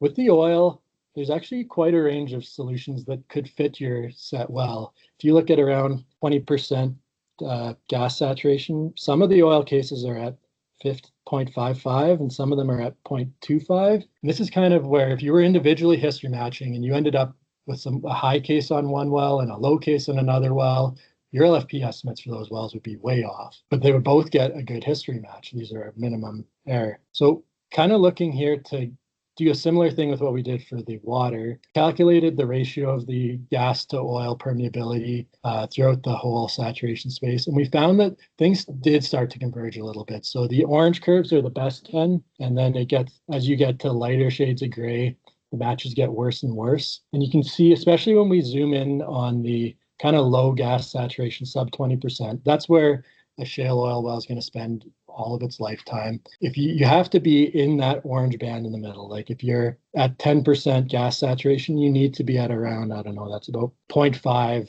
0.05 for that ratio. And if you're outside of that, you're not going to get a good match. So this is kind of what we're hoping to see here. And that tells us, like, those are the curves that if they're in that family, then it's going to get you a good match. Some future work we're hoping to do with this. First off, I want to apply it to Arc Montney wells. Permian is big and exciting in the States, but that's not what we do here. And I think the Montney is much cooler. So, and then we'd also be able to take this data, use our own proprietary data. And the big win here is in the daily production data, but mostly the pressure data. So with the public data, we had monthly production, and we're just assuming a single drawdown profile for every well. We know this isn't accurate. We know that the flowing pressure has a big impact on flow producing GOR and therefore your gas oil history match, but as a proof of concept, I'd really like to do this with our own data. Another thing is improving the method for selecting new parameters. So we took 1,000 runs to get these results in the final case here. A downside of using the proprietary data is with daily data, the model runs take longer. Ideally, if we can get just as good results with only 100 or 200 iterations of it, because we're kind of picking our parameters more intelligently, that would be nice. The new smart time stepping in the numerical models that Whitson's added, that really does help with runtime. So might not need to necessarily get smarter with that, but yeah. So in conclusion, we tried 1,000 iterations of different relative permeability properties. On each iteration, we automatically numerically modeled and history matched 100 wells using Whitson's API, because this would have been ridiculous with trying to do this manually. We found that there's families of relative permeability curves that will match your data set better than others. Those might look pretty different on if you look at just the raw input parameters though. So you have to think about how you want to plot them and make sure that you're comparing apples to apples correctly. And this workflow can be easily expanded to include unique flowing pressure for each well. In fact, it's not really an expansion. It's just if you have that data in there, it's going to work better.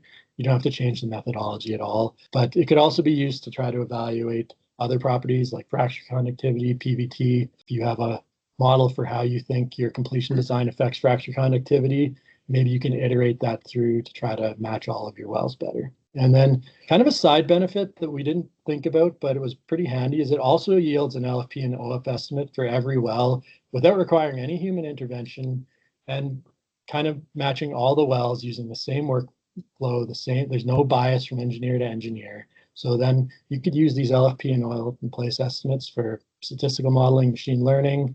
There's a lot you can do with that. Yeah, with that, Any questions? Just before questions, actually, for those who use Wits and Plus a lot, like the last year, for instance, if you used the software and you had 3,000 days of production data, the default method would actually go in and simulate every time step. Same with hourly data too. If we have like hourly data for like a year or so, it would take a long time to run the models because you actually simulate every time step. Then when we did this work, we realized we couldn't, we can get that many iterations through if you actually model every time step. So then we introduced a way for you to do like time stepping, where you could do like every 10th time step. Or the default now is smart, where it just takes every single day, the first 100 days. So even if you have flowback data for 100 days, it will pick every 24th point in that case. And then after that, it's every 10. So that you can get all these iterations through, even with daily data, extremely fast. So you can deploy this workflow on internal data, and it will almost be as fast as with monthly data. Because with monthly data, you have so few data points that like you get all these numerical runs extremely fast. Wait, question? How do you do tap pressure? So the question is, did we use capillary pressure in the history matching? No, we didn't. So I'm not sure if we have good measurements of capillary pressure in this case to match from. To be honest, I haven't worked much with capillary pressure data in our unconventionals, so it could be something we could look at, but we didn't in this case. Yep. So the question is, would you use this as a first step for an evaluation of a bigger property when you're trying to find your LFPs in oil in place?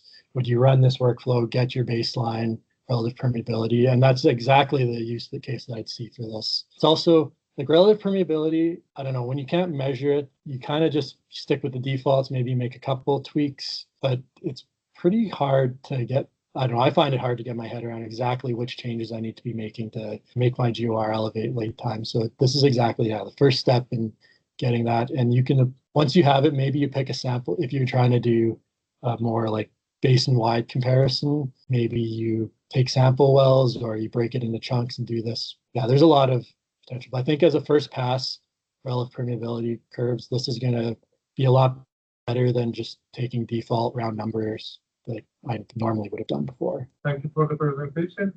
Just wondering if you consider or observe any interference between wells, but that there were 100 wells bacteria you manipulated the oil in place, as well as the saturation. So on well by well basis, you change the. Yeah, so the question is, would there be interference between the wells, and did we observe that?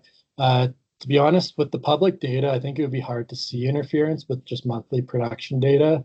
And also kind of, we weren't doing these history matches. We weren't looking at every well individually. So there probably was cases where you'd have changes and it would be hard to match a well because you have a new well drilled next to it. All of a sudden that oil in place is less. You're following a different, like it falls off the old production profile. That would probably just end up being a hard well to match that would always have a high error regardless of what your parameter set is. We didn't have eyes on every match. Okay, I'm gonna do the last question. You had a question, Omar? You want to take it? No, not from you today, but for this round.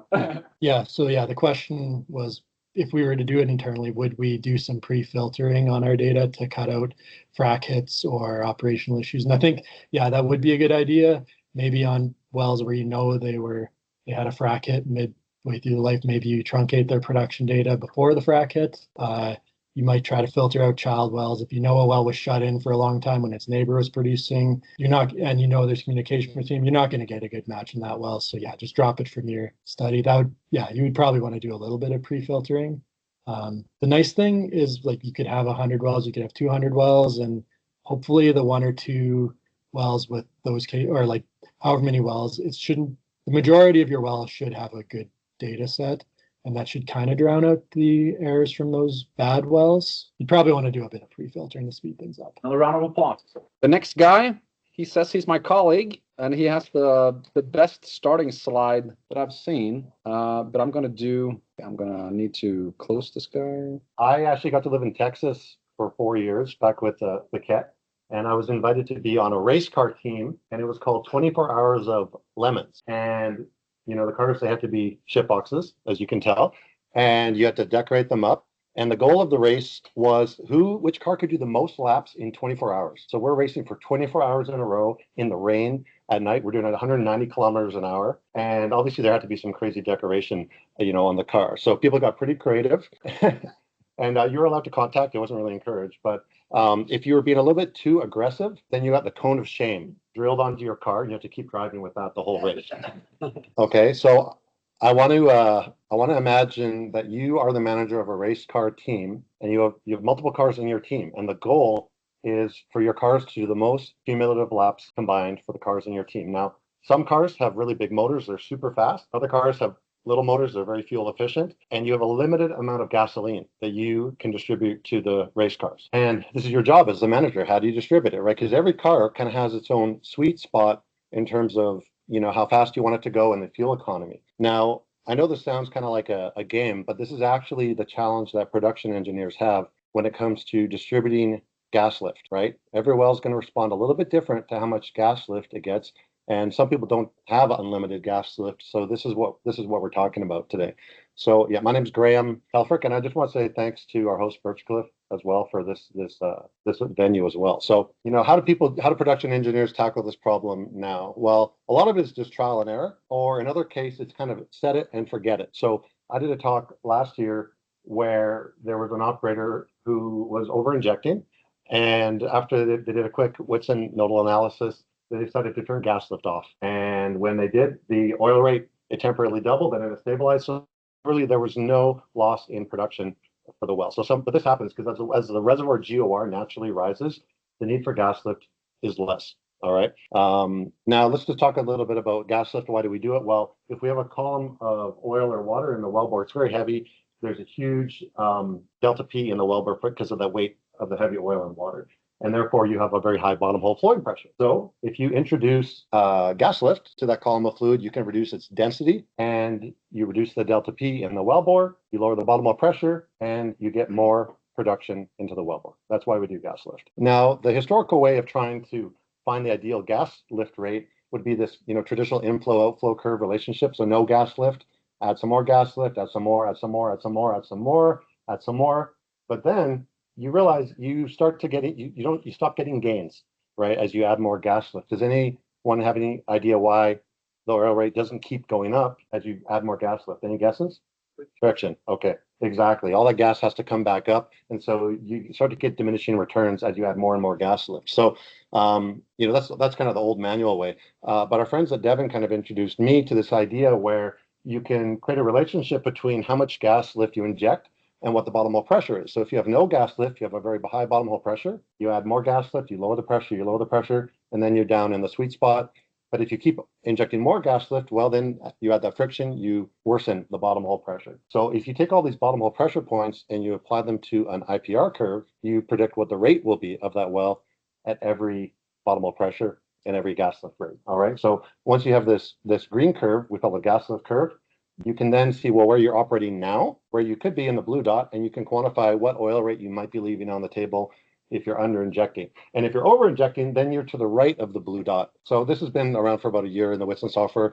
I think I taught 17 courses on this last year. So it's been, yeah, I think production, are there any production engineers here? Okay, good. Yeah. So I think production engineers have kind of been neglected for a great, nodal tool. So we're trying to make that. Now, every well is going to have a different gas lift curve. Why? Well, if a well has a low GOR, it's going to respond better to gas lift than a high GOR well. Every well has a different reservoir pressure remaining, and every well has maybe a different tubing size, right? If you have a restrictive tubing, it might not benefit as much from gas lift as a well without restrictive tubing. So every well is going to have a different gas lift curve. And so here's the problem. On the left, you have a limited amount of gas lift supply to give to many wells. Let's say 5 million. How do you best goal of getting the highest liquid rate? So this is the idea is that if there's a way that we could automatically figure out how much gas lift to give every well with the goal of seeing the highest total liquid rate, that would be great, right? And how do we do that? Well, so I actually failed Math 30, but Matthias and I watched A Beautiful Mind last night. So I'm able to talk about this. All right, so what we're trying to do is here, this is basically the relationship between the gas injection rate and the oil rate that each well will can produce. And then this is going to be whatever limited total gas lift supply. And so if we have a limitless gas lift supply, we can be at the top of that curve. That's like the maximum oil rate we can get. And if we have a limited gas lift supply, then we're going to be somewhere else on that curve. Now, what's kind of a funny outcome of this is the slope of that red line is really important. And what's funny is once you achieve the best distribution of how to get the highest oil rate, all the wells will actually have the same slope, which was kind of a surprise, but that's the way it worked out with the math. So case one is easy, where you have an infinite gas lift supply. You're going to go to the top of that curve, but this is how we go through the iterations. And so first we say, okay, find the peak of every well's curve. And if you have enough gas lift supply, then you're done. If you don't have enough gas lift supply to have the peak of all those curves, change the slope a little bit and then rerun it again. And so we basically use this CCAT method to explore all these options. So on the x-axis, this is the individual gas injection rate of a single well, where x1 is a lot of gas lift, x2 is less gas lift, x3 is even less gas lift. And then the y-axis is basically if you're on the vertical part of the y-axis, it means you don't have enough gas lift supply to give to all the wells. If you're on the bottom part of the y-axis, then you have excess gas lift supply to distribute among the wells. And so the way we explore this is we first look at the top of the gas lift curve for each well, and then if we're up on the y-axis, that means we don't have enough gas lift supply to actually achieve that. So then we try a lower different slope along the gas lift curve. And if we're still on the positive part of the y-axis, that we don't have enough gas lift supply still, we explore a lower gas lift rate, a different slope, and now we have excess gas lift supply. So we're somewhere in between those last 2 points. So I like straight lines.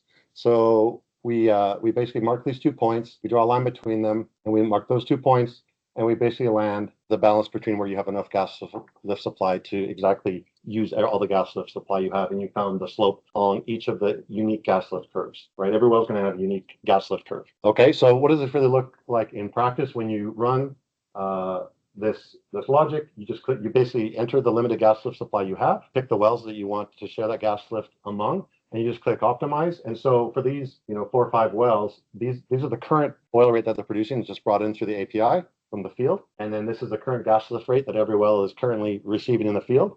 And we see the total oil is about 700 barrels a day. The total gas lift supply is 1.5 million. That's how things are operating now. Once you click optimize, it's going to use that exact same limited amount of gas lift supply, but it's going to redistribute it to the wells in a different way to try to get more oil out of them.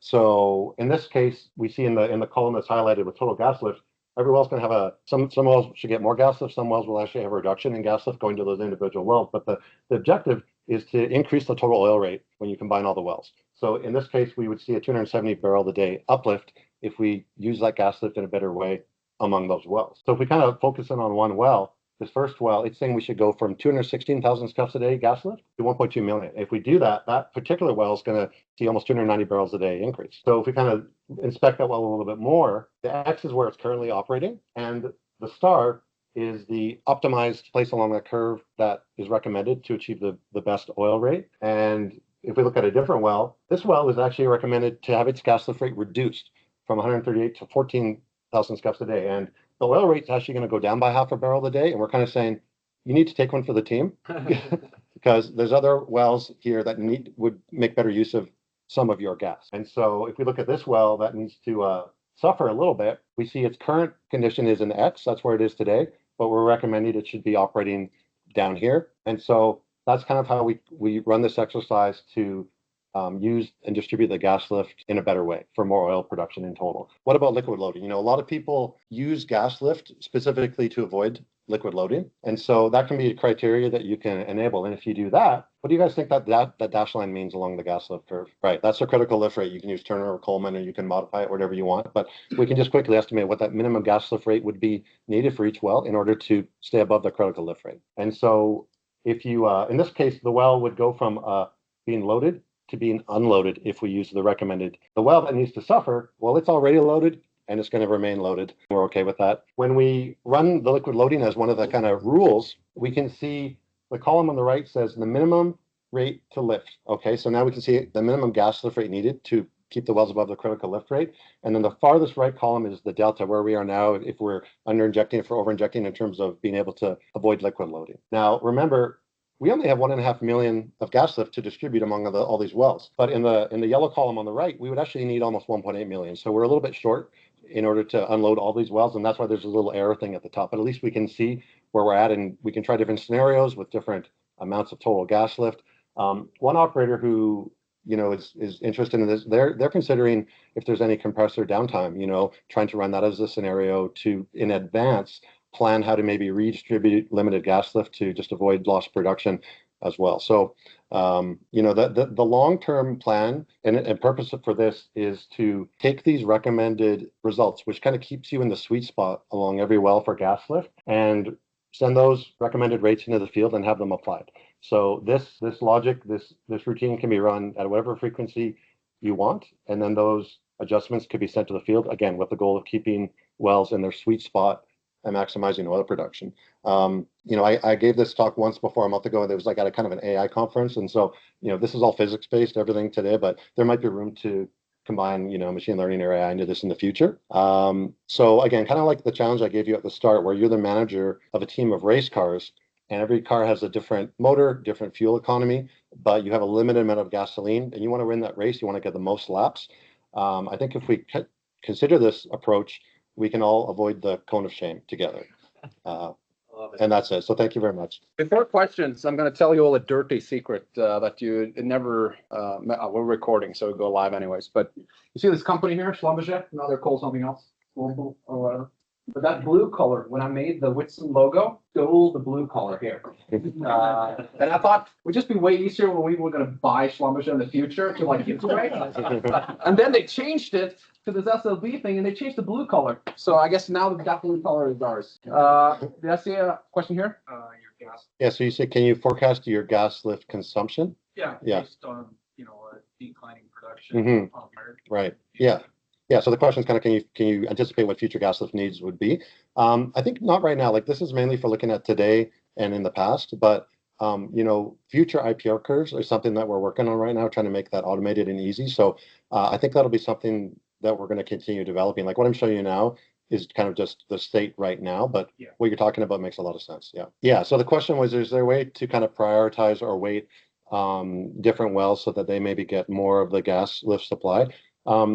I mean, right now, it really looks at the IPR of each well, and that is really used to determine its potential to any responses to the bottom hole flowing pressure via gas lift. So that's kind of, I guess, part of it's handled in the background, but, maybe we would talk about some ways that you want to manually, like in the setup, before you initialize this process, you could somehow put some sort of factor where you could adjust that manually. We'd have to talk about how you'd want to apply that. So it's just a matter of the interface that you'd want to do that. You've been doing this about a year or so. Have you heard back from operators who are getting in the field or matching what you're predicting? Oh, yeah. So the question was, how reliable are these predictions of rate responses? I would say it really depends on the IPR curve, right? Because that's the fundamental predictor of any of these bottom hole pressures and what the rate response will be. So like I had a talk with an operator today where some of the data was already liquid loaded, and we created the IPR based on the liquid loaded data, and we started to kind of question, is it reliable? Maybe the bottom hole pressure is inaccurate because the well's liquid loaded, and therefore there could be some uncertainty with the IPR itself. So like in the case of where the operator was over injecting and they turned gas lift off, the predictions were very accurate, where the well's oil rate maintained itself even with gas lift off. So that example was reliable. But I think we're going to keep looking at cases where depending which data point you pick to create the IPR can really impact its reliability. Perfect. We'll have to move on, Graham. Yeah. Thank you so much again. Big applause. Thanks. And we're going to move on. We're going to talk about, well, I'm going to let you make that joke. First, I'll start by introducing myself. I'm Bertrand Grew. Matthias pulled me out of semi-retirement. I was the founder of Verdansk Analytics. We sold it in 2017. Sort of our heyday when we had over 4,000 clients. We put together an 8-part series on type well curves, and the SDP thought that was award worthy. I've gone on to work with Rosen Associates teaching uncertainty, and I put a lot of my learnings into some Saga Wisdom courses. So while I've got 25 years of calling them type well curves, I will rely on you to substitute the word profile in the appropriate part of my presentation today. So got 4 different areas. We'll just jump right in. So what are they and how are they used? So type curves for those that aren't familiar, and this is back to basics for a lot of you, and I appreciate that. So thank you for your patience.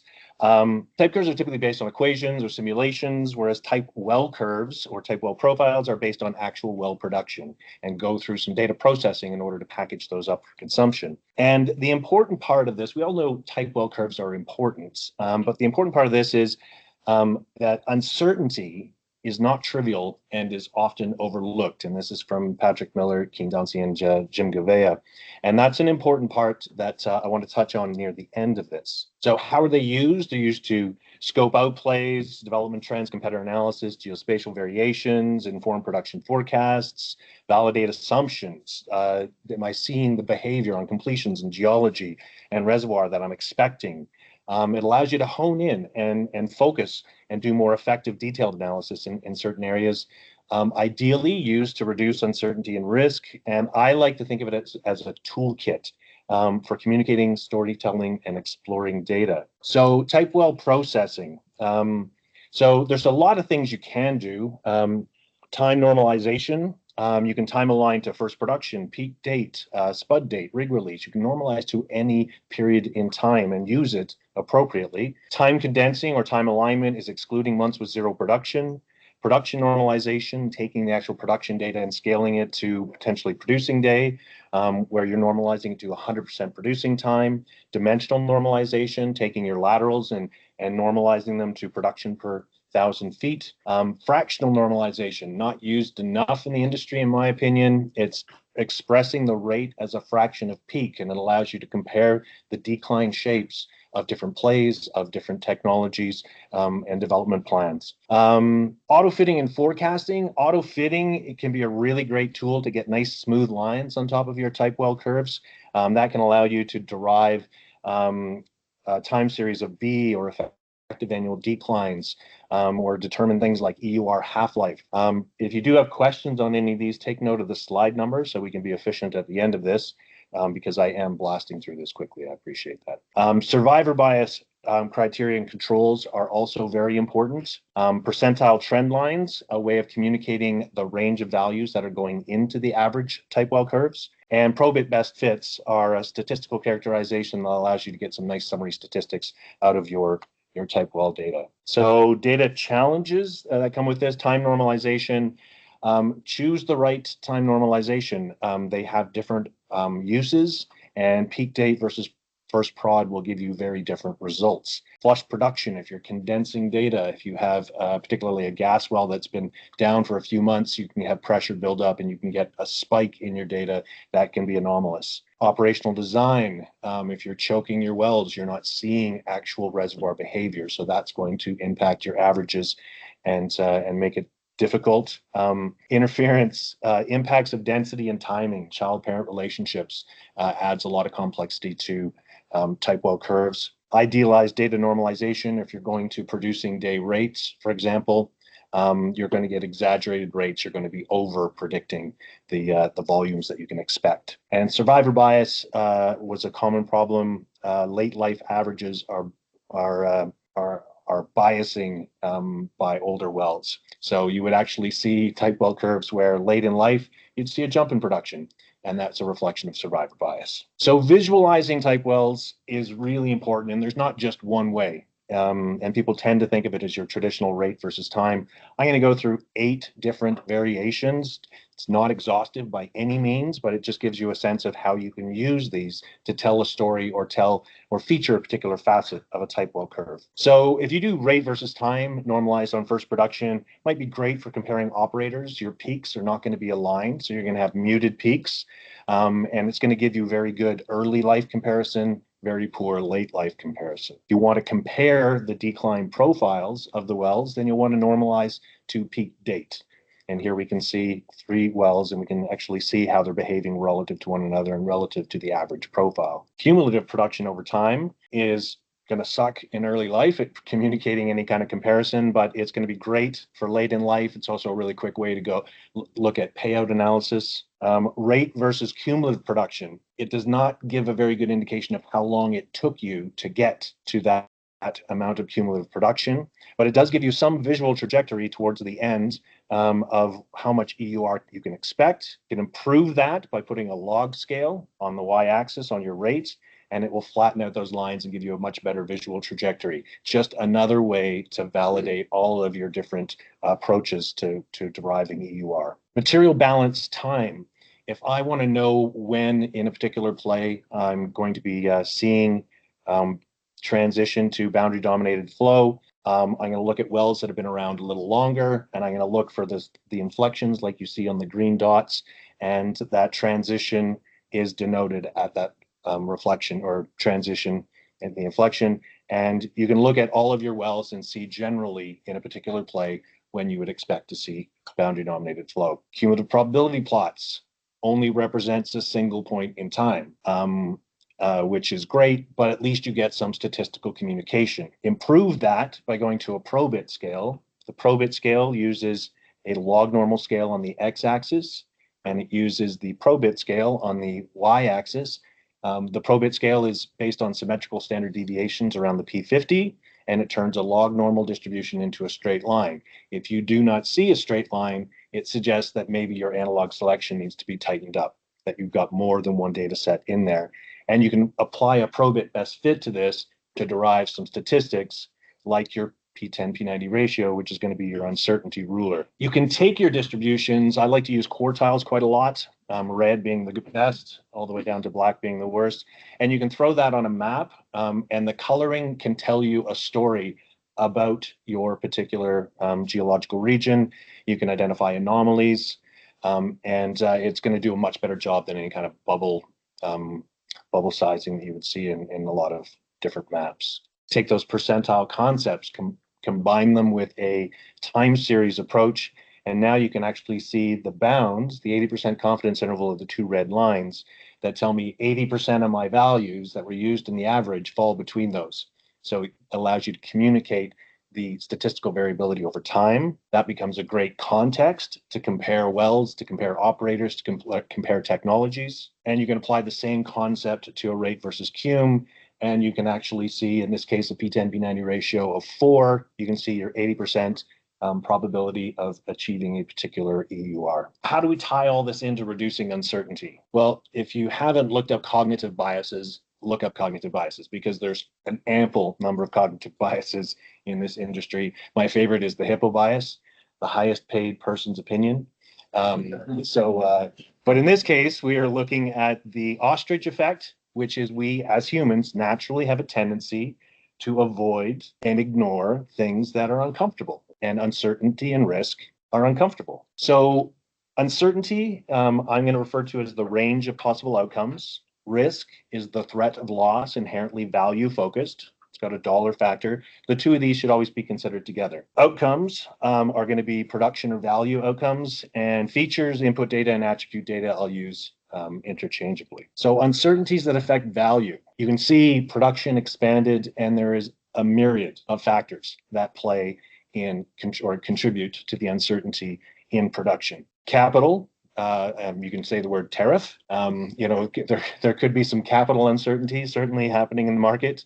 OPEX uncertainty, timing, delays can affect value. But the one that has the highest uncertainty is price. So why should I care about this? Well, if I don't get it right, or if I don't adequately account for the uncertainty and the risk, then when production falls short, I'm going to have a negative impact on cash flow. That's going to affect my ability to fund subsequent development. Reserve write-downs, that's going to impact my corporate value. Negative market reactions, and if you don't believe me, didn't take me long to find 8 companies that fell short of their production guidance. And look at the bottom left, 70% reduction in your market cap in 8 months because you were a little bit, and this company was a little bit short on their production guidance. So the market does not react well to falling short of your production guidance. And it doesn't matter how good your plans are, commodity price uncertainty can punish even the best plans. Great illustration here, end of 2022.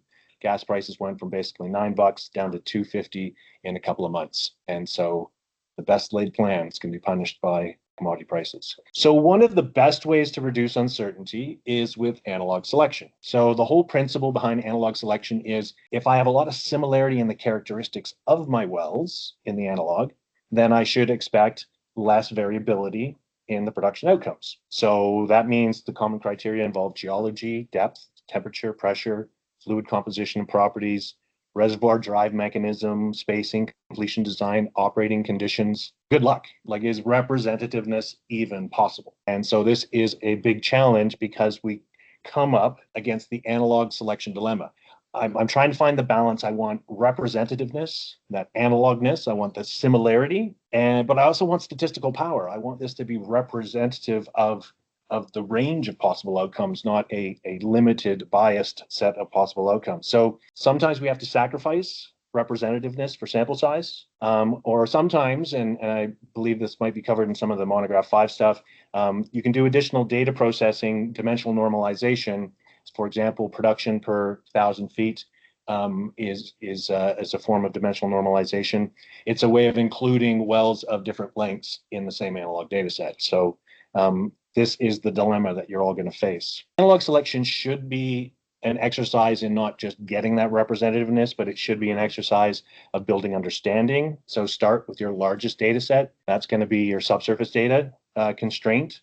Dimensionally normalize it to length. That's just one to get out of the way right out of the gates. Look for subsurface features and well-designed features that are impactful. There are tools like statistical multivariate analysis that I wrote a paper on, feature importance, correlations, and then only use the impactful features to limit your data set or to further dimensionally normalize. Simple example, a lot of variability in completion design, lateral length, number of stages, proppant placed, pre-2013. Very little variation after 2013, reflected very nicely in the P10, P90 ratios. Pre-2013, 7.4, post-2013, 3.4. So I can actually almost have my uncertainty by choosing wells that are more similar. Through a lot of machine learning projects, we discovered that subsurface information is almost always near equal to completion in terms of its contribution to production predictions, but it's harder to come by. So the biggest opportunity to reduce uncertainty in many organizations is with subsurface data. Data is rarely centralized. It's inconsistent cutoffs and nomenclature across geologists, and rarely is there a formalized process to look back and actually update and improve your geology data. So one of the things you can do, there's some tools out there, develop simple matrices. Here I've got different depths and different thicknesses into 16 different geodomains. I've got well counts, and anything in red means it's less than 30. I don't think that's statistically representative. And then I can look at my P10, P90 ratios. So get creative and manage your analog data sets with different matrices that can help build understanding on your team. So organize, use your subsurface information, closing comments, stay curious, explore the data, show your work, track and communicate your data processing steps. It's one of the biggest mistakes. Use many visualizations, tell a story, and never forget that uncertainty and risk are very important in the process. So thanks to Whitson, Verdazzo, who helped me put together some of these slides, Rosen Associates, again, on the uncertainty side, and Saga, who houses a lot of this information in their courses. So that's my 15 minutes. Any questions? On purpose, we put, because it's actually one of my favorite courses on the Saga. I watched it several times. And we are actually going to have a special on this new SPE monograph, What's New, just after a short break, I believe. So I think this was like good, at least for the people who haven't done a lot of this type of stuff before, at least they're a little bit familiar with that word. Any questions here? Or we can also send questions to the next type of session as well. And I think we have a 5-minute break now, right? We have a little bit of room, so let's get back here at 3:15. Okay, 12 minutes, sharp back here. Great, man. Appreciate it. Yeah, no worries. This is awesome. The first slide, so this like type well profiles and type curves. It's a beauty. It's one of the beauties. 385 pages. Is that right? Yeah. So Kevin's gonna give us a. You know what I like about it is that small names books are always going to they never have a construction.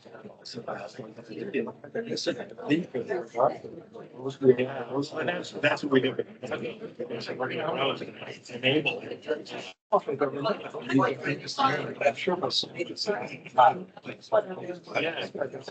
a shortage. So just a clicker when you're ready, and then we'll get started again. here in 6 months. Okay, and which laptop is it? It's this guy. Okay.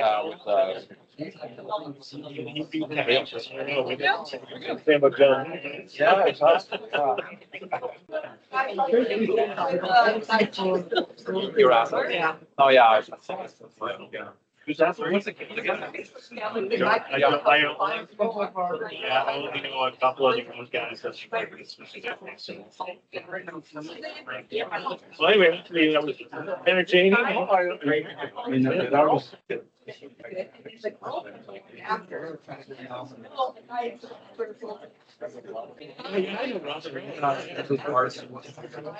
Yeah, I know Kirby as well. Yeah, well, I just think like Boca said, really nilly. I think that they can do a big part in sort of reinforcing and validating that sort of technical do.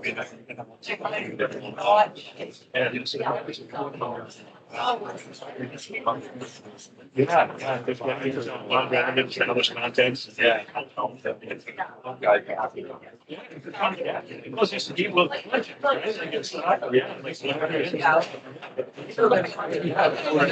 Why the hell are I saying this when it doesn't make sense based on my math? Maybe math's wrong, maybe something's wrong. So it's just, to me, it's just what they're sort of giving. Well, I'm gonna get a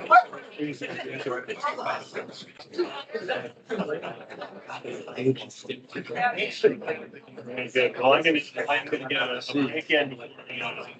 You're on at. I'm on. 3:15? Yep, it's about 3 minutes. Okay, all right.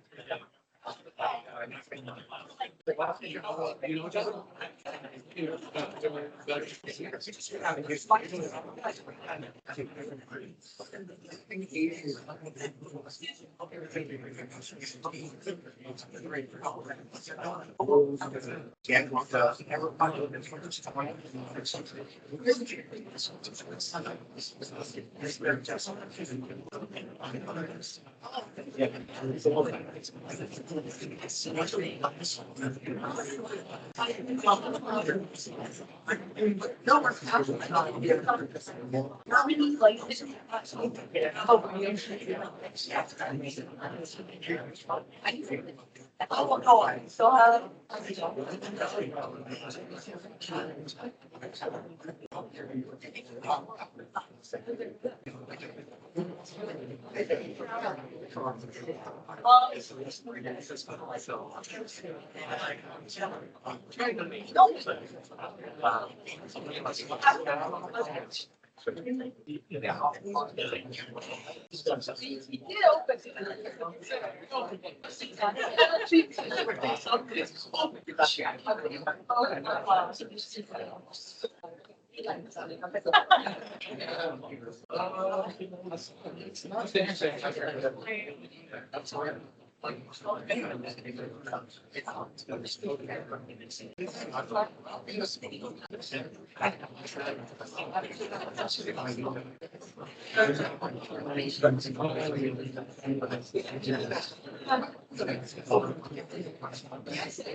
Yeah. I just like, you asked like, did you want to go? I didn't want to. Oil and gas is like, yeah, I know, like, y'all to make sure. I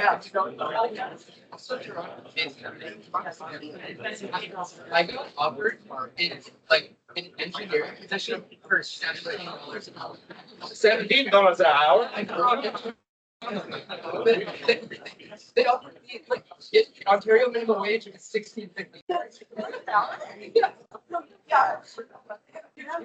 Like this week I was for a 3-part interview, and then in the last interview they were like, so here's the salary, the $17 work for you. I looked at them and said, voice around here all the time. $70 an hour. I think it's not up to like. Let's get a little more extent there, but still. Don't be. All right, so you're giving it what's it called? But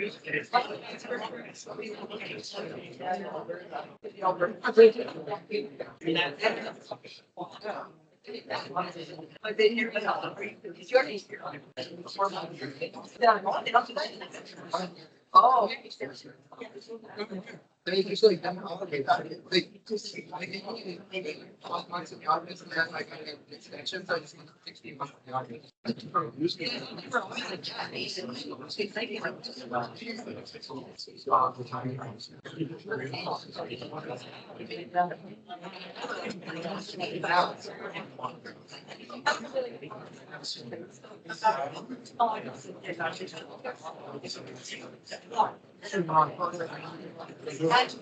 know what?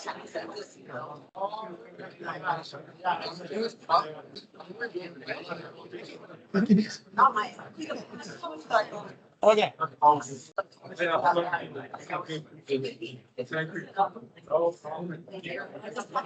presenting this off again. I'm happy to hear more people. Wait, so everyone uses RT. We have some issues. It's one of us offers. Oh, sorry. I saw you referenced in one of the quotes, so awesome. I think we were muted in one of the ones, so I apologize for that. The people in the room heard it. Did someone do this? Someone else this? Okay, we gotta get started. Yeah. That works. It was you, right? No. No. I got your back. Okay, you're hired. Okay, there's 3 more presentations and then it's happy hour. And I'm gonna just double check that Your mute is on. Yeah, so it's from this actually. Yeah, perfect. Here the sound comes through. I think we're in really good shape. So the last one was a pretty good primer to this one. So at least you have the basic vocabulary ready. And this is going to be kind of like a key learnings from this very new book from SPE. I don't know when the last monograph was out, but they've been working on this for like 10 years, right? Well, at least 5. Yeah. Between 5 and 10. Between 5 and 10. Yeah. So Kevin's going to get us through this. I'm going to just mute myself over here. Okay, am I good to go? Okay. Good afternoon, everyone. So my name is Kevin Hansen. I am a reservoir engineer and reserves auditor at Ovintiv, formerly known as InCana. I don't know if I'm still required to say that or not, if everyone has figured that out. So I'm just, Matthias asked me to very enthusiastically talk about Monograph 5. So this is the presentation I'll be doing today. Maybe I forgot one thing. Oh. That was just a test. So now you should be good to go. Sorry about that. Good to go? Yeah. So what is Monograph 5? So SPEE, which is the Society of Petroleum Evaluation Engineers, different from SPE, they have a series of textbooks called monographs. And this is the latest in a series of monographs on best practices in various topics. So it's continuation of monographs 3 and 4, which are described up there. And that's, it's about forecasting best practices for especially low permeability shale plays. So this latest one is a best practice guide to creating type well profiles, which is what we are now supposed to be calling type curves. So that was published in December of last year. It is available in the SPE store. You can get a digital copy now for $75 US. A hard copy is available for pre-order for double that. I think it's about a 7-week wait time or something like that. So the hard copy hasn't been published yet, but it is soon. The principal authors are up there. Rick and Jennifer from NSAI and Occidental are the primary authors, and there's other contributing authors up there. You'll notice my name is not on that list. So I am not an author of SPE Monograph 5. I'm presenting on it. I didn't write it. So I just want to get that out there. I don't want to be seen as presenting taking credit for other people's work. However, I've taken about 12 hours of courses from those 2 principal authors on this topic, and I'm also kind of one of the lead people in creating our type well profile best practices at Ovintiv. So I'm kind of working a lot of that in here, and we're kind of going to walk through it. If you want more information on this, like there's an 8-hour short course that got presented at the June 24 SPE conference on this topic.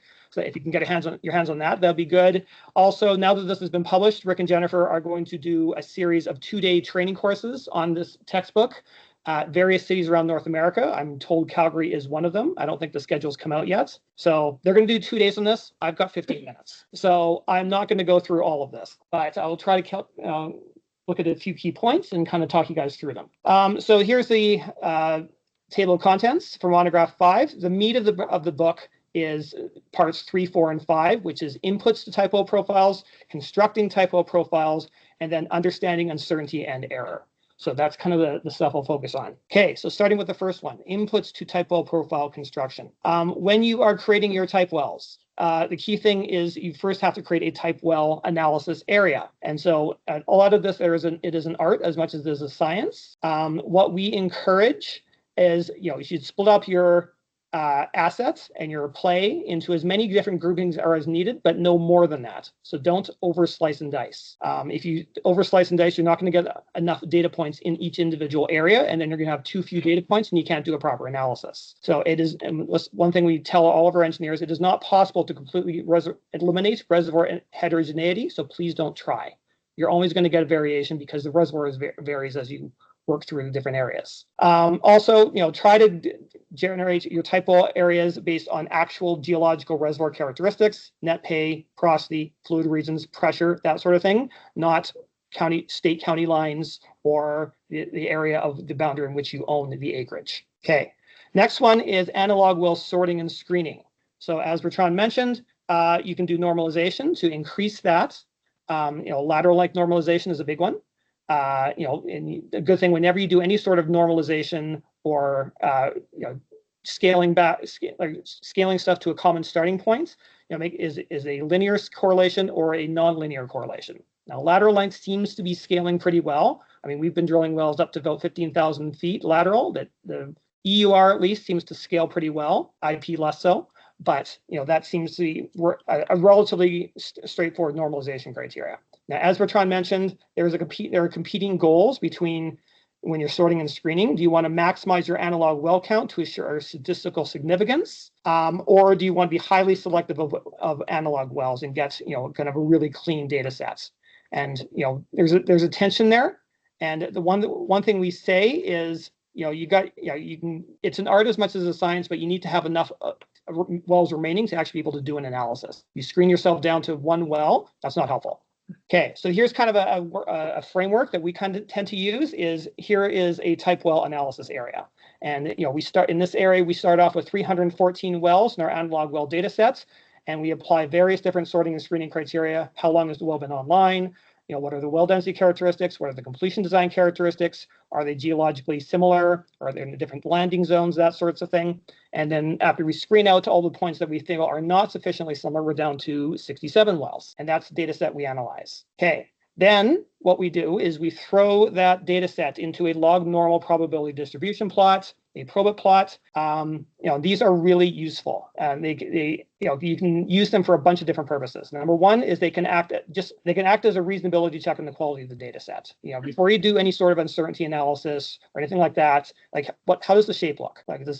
How well does it match against a log normal best fit? What's the P10, P90 ratio? Is that similar to other wells in that same basin? Do you have any outlier data points? And what's the story about those outliers? Should they be in there or not? What is the shape of the profile? If you've got a bend in it, that could mean you've got two different geologically disparate areas, and maybe you should be looking at those separate. Okay. Then other things to look at: P10 and P90 ratio reasonability check, R-squared correlation against log normal distribution. Do you have a statistically significant sample size? This is a table from SPW Monograph 3, where based on the P10, P90 ratio, they recommend a minimum number of data points to have a statistically valid sample size. So a lot of our type curves or type well profiles are around P10, P90 ratio of 3. That would mean you would need a minimum sample size of 35 wells. That's not hard and fast. I would be ecstatic if we had 35 wells or more in all of our type well areas. We don't, but that's a good measure to say, are you even close to having a statistically valid conclusion? Okay, so that's inputs. Now the second one is constructing the type well profiles. So there are multiple ways of actually constructing the profile. SPW Monograph 5 has them broken up into two methods. There's the production averaging method and the parameterization method. So production averaging, better known by other terms like history plus forecast and history only forecasting. I'll go through those first. So the one on the left is a history plus forecasted production. So you time normalize all of your analog wells, put it on a rate time plot, rate cum plot. You forecast the wells first. Each individual analog wells gets forecasted. Then the total life production is plotted up on that plot there, and then you put the you have the computer generated best fit average line. History only is you're doing that same thing, but you're not forecasting the wells first. You're only doing that history average line based on the historical production, not the forecast for each well. So that's the difference between the two. Now there is a lot of work done in Monograph 5 on does a history only forecasting approach work? And the short answer is no. Basically, the reason is, and the underlying problem is the well count is not stable. Like the well count continuously drops over the life of that much faster than it would in a history plus forecast approach. And so they did a lot of scenario analysis, a lot of looking at computer generated data sets, and they run a whole bunch of sensitivities on a few questions. Number one is there a single acceptable threshold in terms of remaining wells after which the results of a history only type well profile should be disregarded? The answer, no, there is no single remaining well count fraction that can be relied upon as being appropriate for truncating history-only type well profiles. Second question they looked at was, would the point in which a history-only type well profile becomes unreliable be obvious by inspection? The answer is no. There is no point at which a history-only profile becomes unreliable because it's not necessarily obvious by inspection. Relying on instinct to truncate a history-only type well profile may lead to material interpretation error. So the key conclusion there is that a sample of hyperbolic declines for history only will often result in overcurvature of the resulting hyperbolic curve and results in as an unsubstantiated EUR that is too high. So key learning there is always forecast your wells first before you create a type well profile. All right, next approach is the parameterization method. So this is a different way of looking at it, in which you're basically doing an analysis on each individual parameter in your data set. So what is your average initial rate? What is your average time to peak rate? What is your peak rate? What is your average initial rate of decline? What is your average B factor? What is your average terminal decline? What is your average final rate? What is your average EUR? And you do an analysis for each of those individual multi-segment ARPS parameters, and then you string them together to create a type well profile that way. Now that is more work because in order to do an analysis on all those standardized ARPS segment parameters, you have to backcast all of your analog wells first, back to the initial point of production. And then you have to maintain all those backcasted forecasts over time. That's a lot of extra work. So, that's a definite con to doing this. Jury's still out as to whether or not this approach works better than the production averaging method we just went through, but that is an alternative method of doing it. So the suggested type well profile, there's many of them. This is kind of one that we use, is we generally use the production averaging method, but then we also anchor your EUR based on a parameterized EUR analysis. So that's kind of a hybrid of those two methods is how we do it. And this is kind of what that looks like there. Our engineers effectively refer to this as a spaghetti plot. And you've got your analog wells plotted up in the gray background. You've got your history plus forecast best computer generated best fit line. And then you've got your multi-segment ARPS parameter, which mimics that average best fit line. And then you anchor that to the EUR generated using the Probit plot. In constructing that multi-segment type well profile, Monograph 5 recommends a 4-segment profile. Now, whether or not you need 4 segments in all situations is up for debate. Monograph 4 calls these segments 1, 2, 3, 4. I like to call them segments 0, 1, 2, 3 because the initial segment is prior to peak rate. So basically, you've got 4 segments there. You can get away with fewer than them, but I don't know of any scenario where you would need fewer than 2. Okay. So that's how you create the type well profile. And then the next one is type well profile uncertainty and error. And there's many different sources of uncertainty and error. This is one of the big things in Monograph 5 is there is a standardized workflow for calculating uncertainty. And there's 4 different sources of uncertainty that they have in there that are quantifiable. Some of them more easily than others. One of them is aggregation, do a multi-well program. margin of error around the mean, do the analog well sample size as the second. Those are pretty standard at this point, I think. The next two is uncertainty relating to correcting the type row profile to different areas of the reservoir. And then the fourth one is related to determining the uncertainty related to determining forecasted parameters. So those two are relatively new. So the first one, I think everyone has seen trumpet plots like this before, I hope. Basically a multi-well program. Well, yeah, as you drill more and more wells, the uncertainty for the program as a whole will reduce. It basically collapses towards the mean, not the P50, but the mean. And so as you drill a 50 well development program, the low, P90 to P10 range of uncertainty is less than a single well development program. That's aggregation uncertainty. One thing to keep in mind is you cannot aggregate your way out of uncertainty for a few reasons. Number one, that is not the only source of uncertainty. Number two, even for this trumpet plot, it does not collapse towards zero uncertainty. I mean, even after about 100 wells, it's still plus or minus about 5%. Second one is margin of error around the mean. So the idea here is the more data points you have in your analog well sample set, the better able you are to estimate the mean in that data set. So this is two scenarios they did in Monograph 5. Number one is a 20 well sample of a 2,000 well population, and the other one is a 100 well sample in a 2,000 well population. And you can see the scatter of those data points is much less as you get more and more data points. So as you get more data points, your margin of error in calculating what that mean parameter is on the probit plot grows less. The other two, which are new, and this is kind of a work in progress. So Monograph 5 explains these concepts. I don't know if they've worked out exactly how to apply these in practice. Is analog versus drilling program reservoir variability. So that's if your analog well data set has different reservoir variability than the wells you plan on drilling going forward. In other words, they would have different P10, P90 ratios. Not exactly how you determine that in practice. And the second one is forecasted parameters. So EUR, whenever you forecast wells, there's a margin of error around the EUR. So how do you quantify the EUR, the uncertainty of your forecasts, not just the production history? Okay, and then this is a snazzy little thing in that there is a calculation spreadsheet that got created by the Monograph 5 authors at the same time as they were writing the textbook, where you basically plug in these key parameters like P10, P90 ratio, EUR, number of wells in your data sets, number of wells in your future development program, and it will spit out a low to high range of uncertainty for you. I have managed to get my hands on a copy of that spreadsheet. I am not allowed to give it to anybody. So if you please don't ask me for it because I can't give it to you. But basically it's, and we've got in-house tools that kind of do the same thing. And what I'd suggest is this is a good way of calculating a minimum source of uncertainty.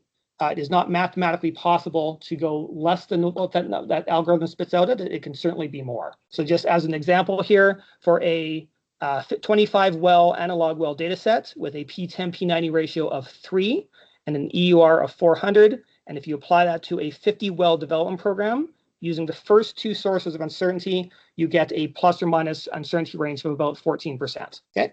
So what you can do once you get that aggregated P90 range of uncertainty, which I'm using reserves terminology is the 1P EUR, you can go back to your probit plot. You can find that number on the x-axis, run up to the probit plot, see what the equivalent number is on the y-axis, and that is your single well probabilistic equivalent number. And how that's useful is you can then say, okay, instead of wanting an average best fit line on my history plus forecast type well plots, I can then ask for, say, a P56 number or a P35 number or whatever the number comes out to be.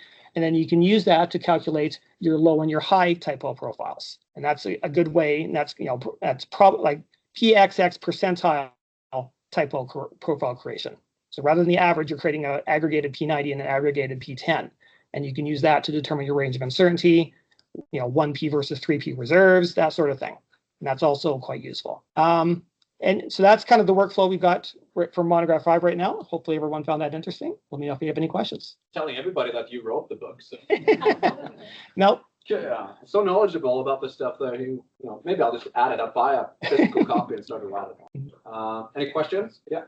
You just crystallized something from the 10-9 ratios and how they need over time, particular geographical areas. So, should you think of it as a function of the basin or the analog area, or think of it as a function of, like you said, as you drill more wells? Yeah. Reduce that uncertainty. Yeah. So the question was, does P10 P90 ratio, is it a function of time, and what does it change based on? And so, like if you have sorted and screened your data set correctly, then the P10, P90 ratio should be a function of reservoir variability, is kind of the idea.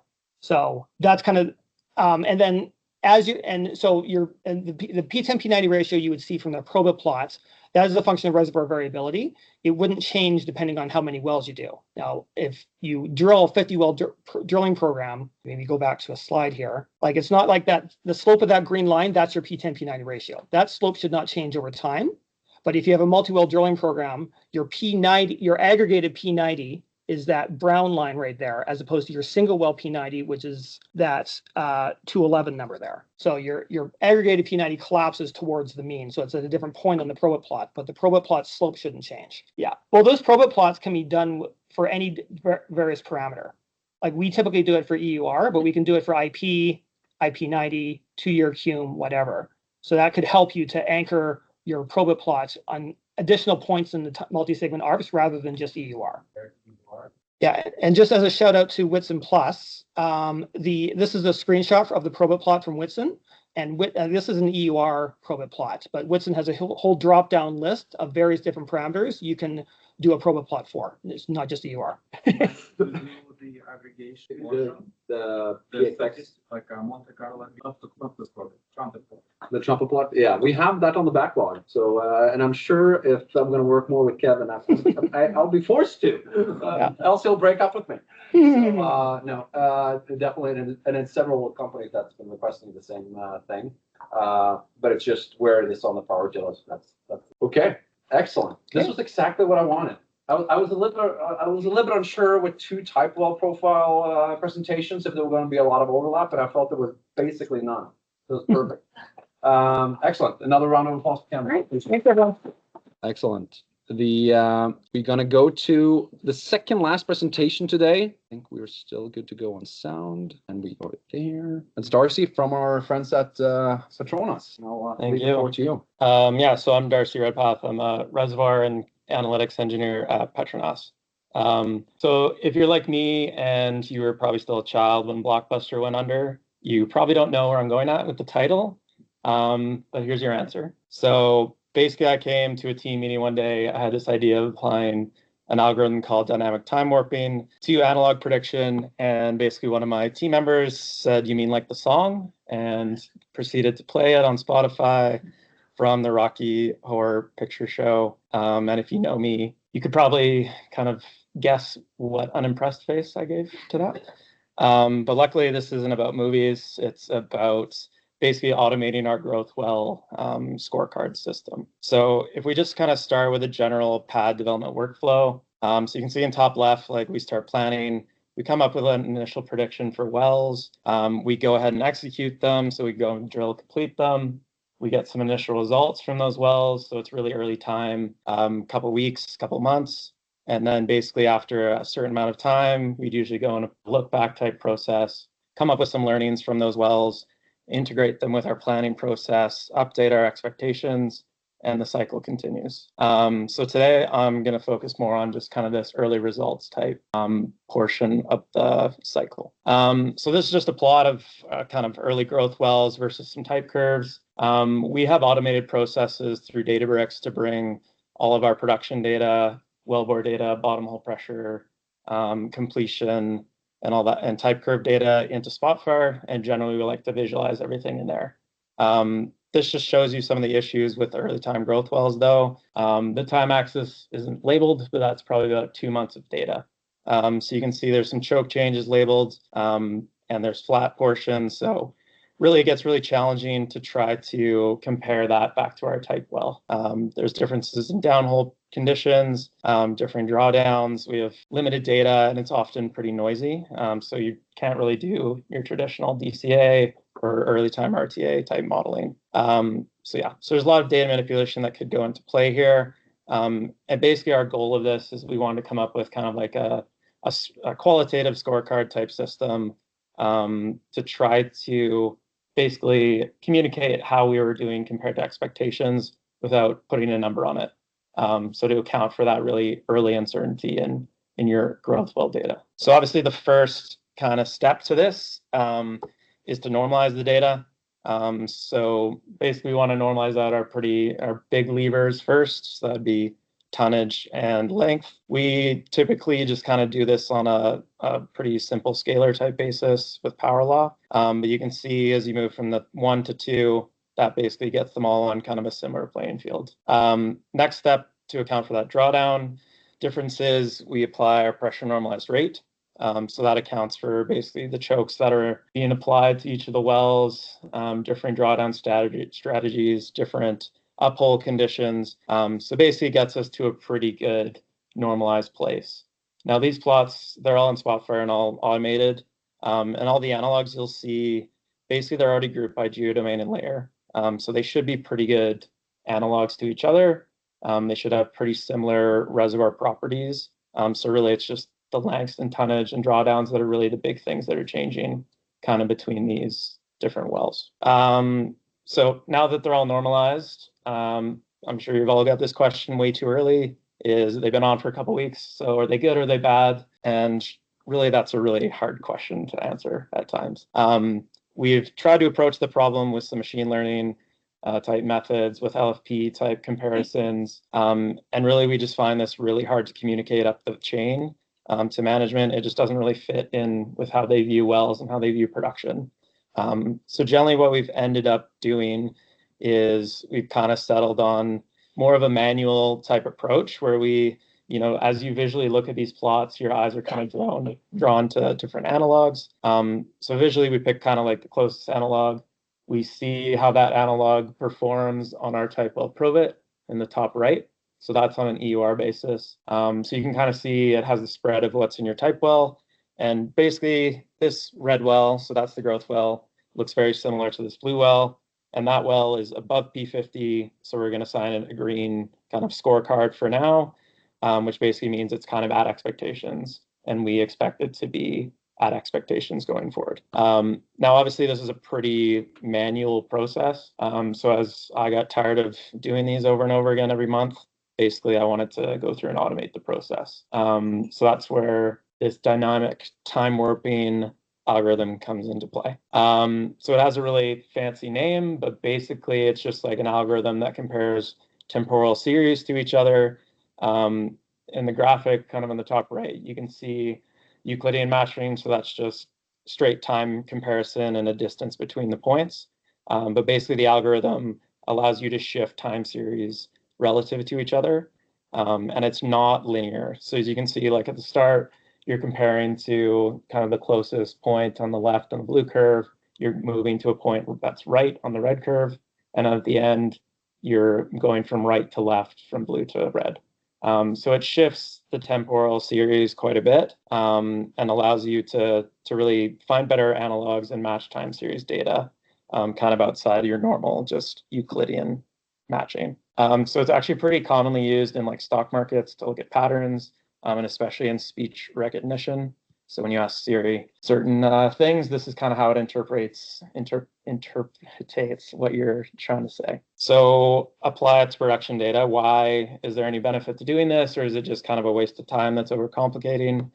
So this I plotted just kind of an example of growth well here. So that's in the blue against 3 different analogs. And basically I just split them out into just straight comparisons on the bottom. Now red's obviously pretty far away, but orange and green are pretty close in my mind, I would say, in terms of analogs. So like if you were to visually look at this, what would you pick as the closest analog?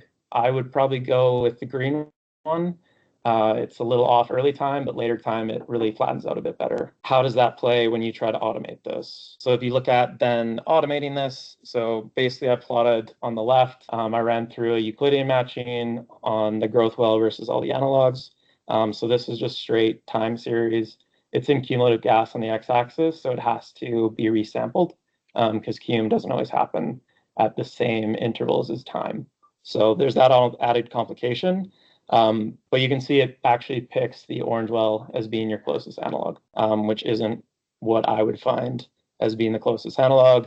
And as we went through and started to do a lot of samples on this and evaluation, we actually found that the time warping distance, as you can see on the right, was a lot more consistent in picking analogs. So as you can see, the red lines are kind of all over the place, but really it just shows you how much shifting is going on. So you have to be careful with your boundary conditions as you are trying to limit these things, or else you can get some really late time data that's coming into play that really you would never expect to be something really similar to your growth well that's only been on for, say, less than 6 months. But yeah, so you have to be kind of careful with that, but it really kind of highlights the benefits of the time warping. So there's also the added benefit that you don't have to resample. So it's just kind of a straight algorithm you can plug in through Python. So we have time warping. That's cool. It's got a great name, but what does it actually do for us? So how we apply it is within the Spotfire kind of dashboard. We go through and automate basically the whole pipeline through Python. So you can see your different growth wells. So they're the dark lines on that plot there, and they're plotted against a couple different analogs. And this is all in one geodomain, all in one layer. So we have basically a spread of results, as you can see. So the blue well is higher, red is kind of mid, and the green well follows that lower analog. So within the Python algorithm, we basically match up the closest analog. We do the automatic looking of normalized EURs on the probits, and then we try to basically come up with like a predicted EUR. So that's normalized. It's the stars that are on that probit there. And then you can also see basically I plotted the red line vertically, which is our pre-drill expectation. So when we're like thinking about how this well is performing, we really want to bring it back to how well we thought it was going to perform, not just is it performing really good compared to its other wells in a certain area. So this kind of helps us account for different P10, P90s and different type well areas, so that when we unnormalize, you can kind of follow it down to the table in the bottom right. But basically we can see like obviously not all wells are above production. So these are kind of assigned lower like P90, P95 type expectations going forward. So these would go into our scorecards as being poor performers right now, with the yellow well kind of being the highest performer in this kind of group of wells, which goes around with what you see on the time series plot. So this whole process we found it like really easy to communicate to management. They can really easily tie it to what they see on the plots. And it's not that complicated to do. It's basically an instantaneous process. So if any of your background data changes, you can just rerun it, basically just a reload of data, and it updates everything automatically. So just to kind of summarize everything that I just kind of went through. So how we're using this is basically we're trying to tie kind of your traditional like normalization methods for length, tonnage, and drawdown. Basically, we're trying to tie that to kind of more advanced algorithms in data science. So tying the two worlds together, basically doing this all behind the scenes and just presenting like a really clean dashboard to engineers to use, and then reports to management to try to basically see of our 50 growth wells that we have right now, what's our distribution of how well we're predicting what they'll do. So it gives us, like, we have 4 different bands for our scorecards. And really it ends up with a distribution where you can see, like, am I really systematically over predicting in certain areas or systematically under predicting in certain areas? And it kind of lets you react a lot quicker than waiting until you go through like 6-month lookbacks and those whole processes. So it kind of is twofold. It helps us answer those immediate questions of like, are the wells good or are they bad? And basically ends up with an automation to save us a lot of time kind of going forward. That's kind of the whole type workflow I was going to go through. Probably crush through it, but that's it. I noticed one word you said, boundary conditions. Scary word, right? Remember in school, I had the reservoir simulation, and every time the professor asked a question, we had this one Greek guy in the class. Nobody, it was just silence, awkward silence. It was like, what's the problem? He always raised his hand like, it's the boundary conditions. So that's a safe, just save that for later. If you want an answer, it's always the boundary conditions. We have a question over here. So the question is, this great reservoir and drain fuel, but we feed this back here for what's going on. I think yeah, for sure. I mean, like a lot of, sorry. So yeah, the question was, can we feed it back to geologists and other people in the organization to try to explain the variances we see? We found that like that typically happens when we do our more in-depth like modeling, interference testing after that 6-month type portion. And really the main drivers of that early time discrepancy is really reservoir. Is just like, and you know, we haven't gone and done the detailed of what parts of the reservoir is it, but it's usually either just surface conditions. So are we flowing into a really constrained pipe? So like for us, that makes a lot of sense. We're constrained. That's why we're not meeting type curve. But a lot of time, higher ups don't really get that as intuitively as you'd think. So it's more of just like kind of a band-aid, I would say, until we do the full in-depth look and go back and really take that to the rest of the company. That answers your question. Cool. Yeah. So correct me if I'm wrong, but basically, are we accounting for any sort of parent-child impacts as we're like going through the process of evaluating these scorecards as they change on like a time basis? We don't have like a direct way of accounting for that. We definitely have comments that we'll put in. We'll be like, this well is frac hit. That's why it's dropped from a green down to a yellow. So it's kind of a higher level, just like context type thing. And then again, as we do the more in-depth type process, we'll see like how much or like how badly was a frac hit? Do we expect it to come back after, or is this a permanent type change? So yeah, hopefully that answers that. How does disintegrate with your spot? It's elephant in the room. We're trying to close yeah. us, man. It does not currently. We are more of a yeah. So like we typically, so we try to take the approach of like automating how an engineer would do it to save a lot of the hassles of going back and forth on which is the better way to do it. So they're already limited to a geodomain and to a layer. So they're basically in that predefined set to try to, and it makes sense too, because then we can plot them on the type well plot a lot easier because they're already in the same geodomain and you don't have to account for differences across those. So it just kind of streamlines things. But Perfect. One last round of applause. Okay. We're gonna go over to the last presentation for today. It's Dr. Clarkson that has been kind enough to join us here today. And you don't need much of an introduction, but yeah, I would just say he won the Mike Petkovich Technology Award last year. So big applause for that. Well deserved. You even worked maybe in ConocoPhillips when he was there, right? Yeah, absolutely. Yeah, absolutely. Yeah. Anyways, I'll leave this to you and Great. Over here. Well, thanks a lot, everybody, for staying right to the end here. Appreciate your attention. Anyway, yeah, so I'm Chris Clarkson, and on behalf of my co-authors, I'm going to present use of contacted fluid in place method to identify and quantify interwell communication. The main author on this is actually my former PhD student, Benson Lamidi, who did a lot of the work associated with this, and I'm just happy to have worked with him.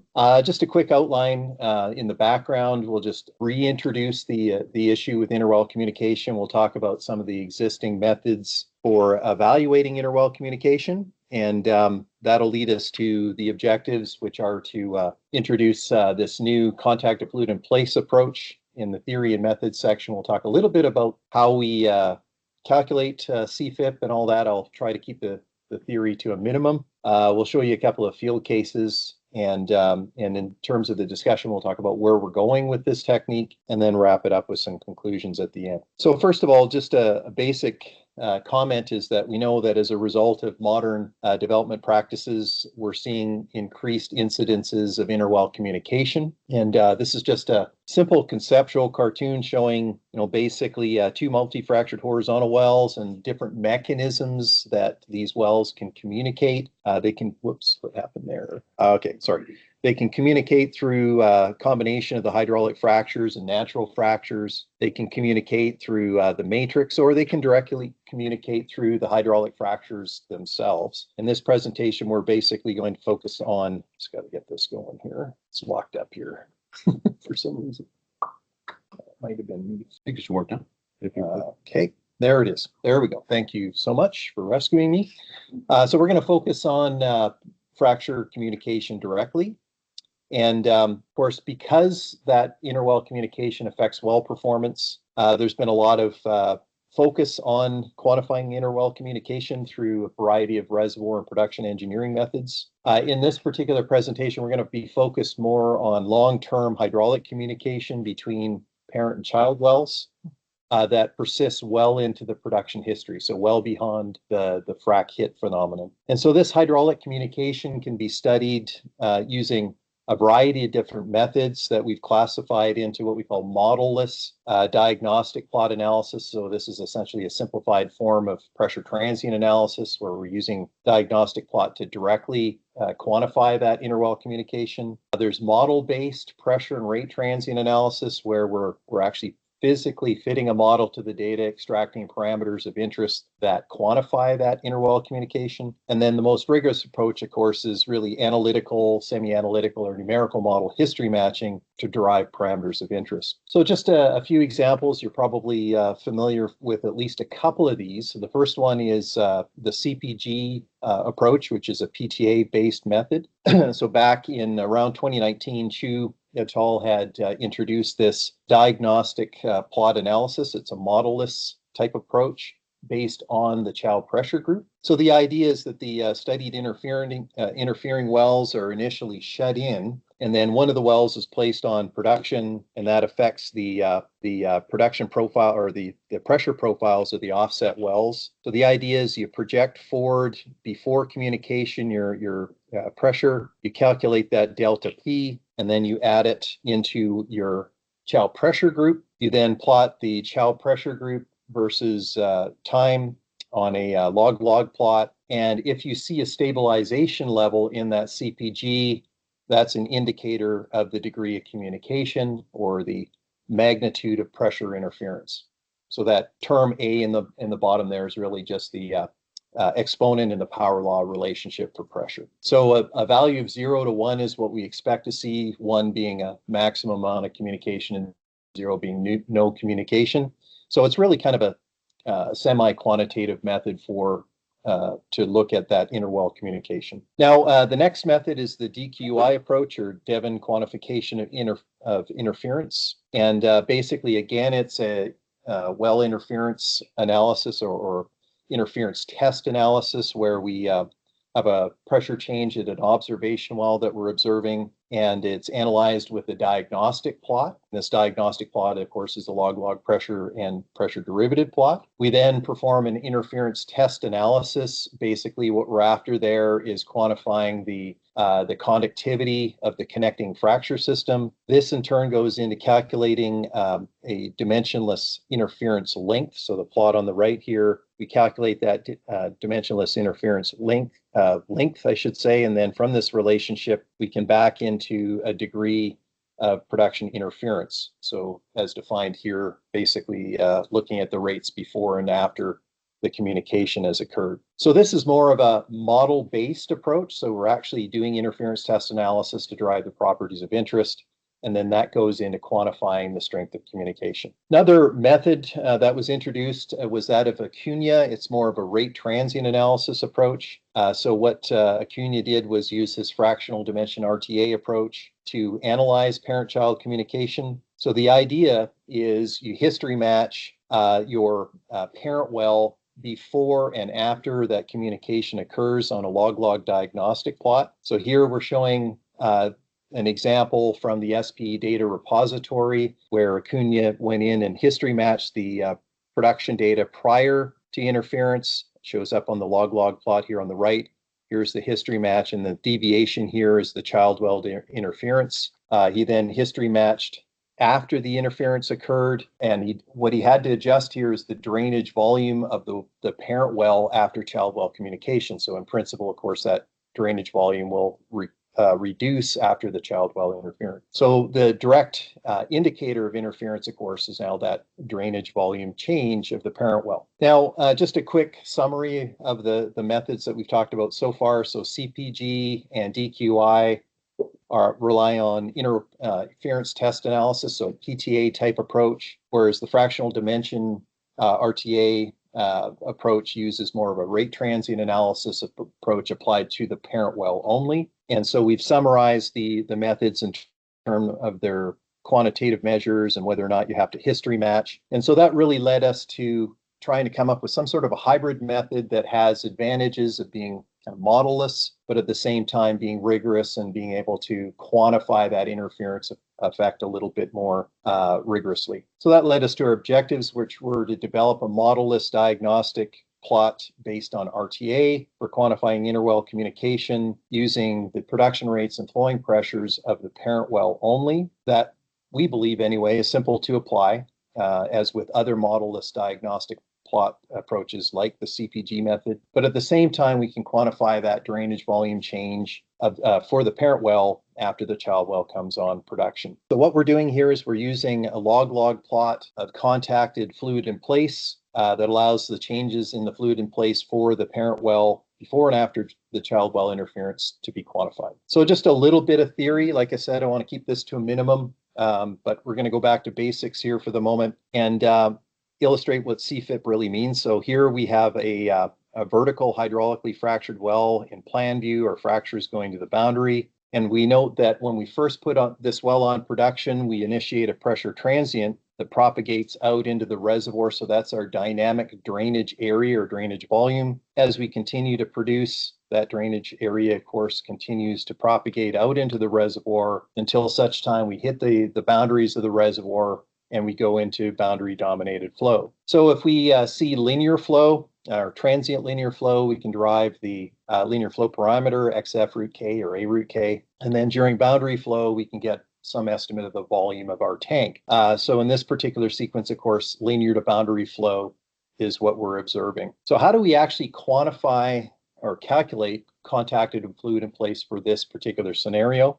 So we went back and referred to the work of Agarwal back in 2010. If you haven't read that paper, it's a fantastic paper on various aspects of PTA, including this one. And so what we had to do is make that technique that he introduced more general, allowing it to be applied to variable rate and pressure production. So for an undersaturated oil, the calculation is actually fairly simple. The N investigated is our contacted fluid in place for oil. The RNP primed is the derivative of rate normalized pressure with respect to the natural log of material balance time. A relatively simple calculation. On the right here, we're showing you the contacted fluid in place plot for that conceptual model that we just talked about. So we have a fracture going to the boundary for our vertical well. So we expect linear flow followed by boundary dominated flow. So if we plot the contacted fluid in place versus material balance time on a log plot, at early time, we see that contacted fluid in place or dynamic drainage area increasing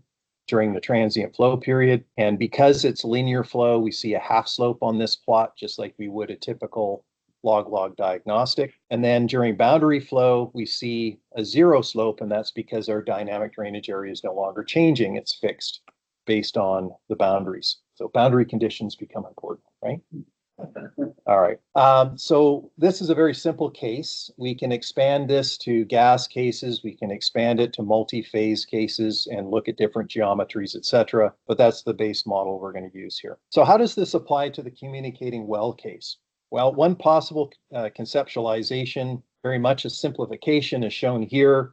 We assume that we have a parent and a child well that are communicating through a shared fracture. And at early time, when that parent well is placed on production, it's producing through that common fracture, and we're seeing linear flow going to the fracture. We then, one other point here is your drainage boundary is over here on the right. When we actually place the child well on production, what happens is it's now sharing that fracture that pushes the drainage boundary for the parent well over to the left. In other words, that drainage volume is shrinking. So the objective then is to quantify how much that drainage volume is changing using this CFIP approach. So again, going back to a simple simulated case, here's an example where we have parent-child communication, and what I've done is plotted the parent well CFIP versus material balance time, and at early time, we see that transient linear flow, that increasing contacted fluid in place. And then when we put the child well on production, it starts to interfere, that CFIP will drop, it'll transition and then restabilize.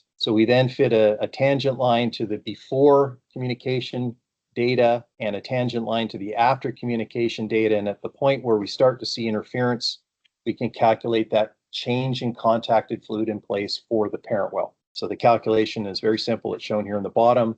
That allows us to get a real measure of that communication strength, because that change in volume is really related to the change in productivity index of the parent well. All right, enough theory. Done with theory. Let's look at some examples. So the first example I want to show you is well 23 from the SP data repository, so anybody can download this data and have a look.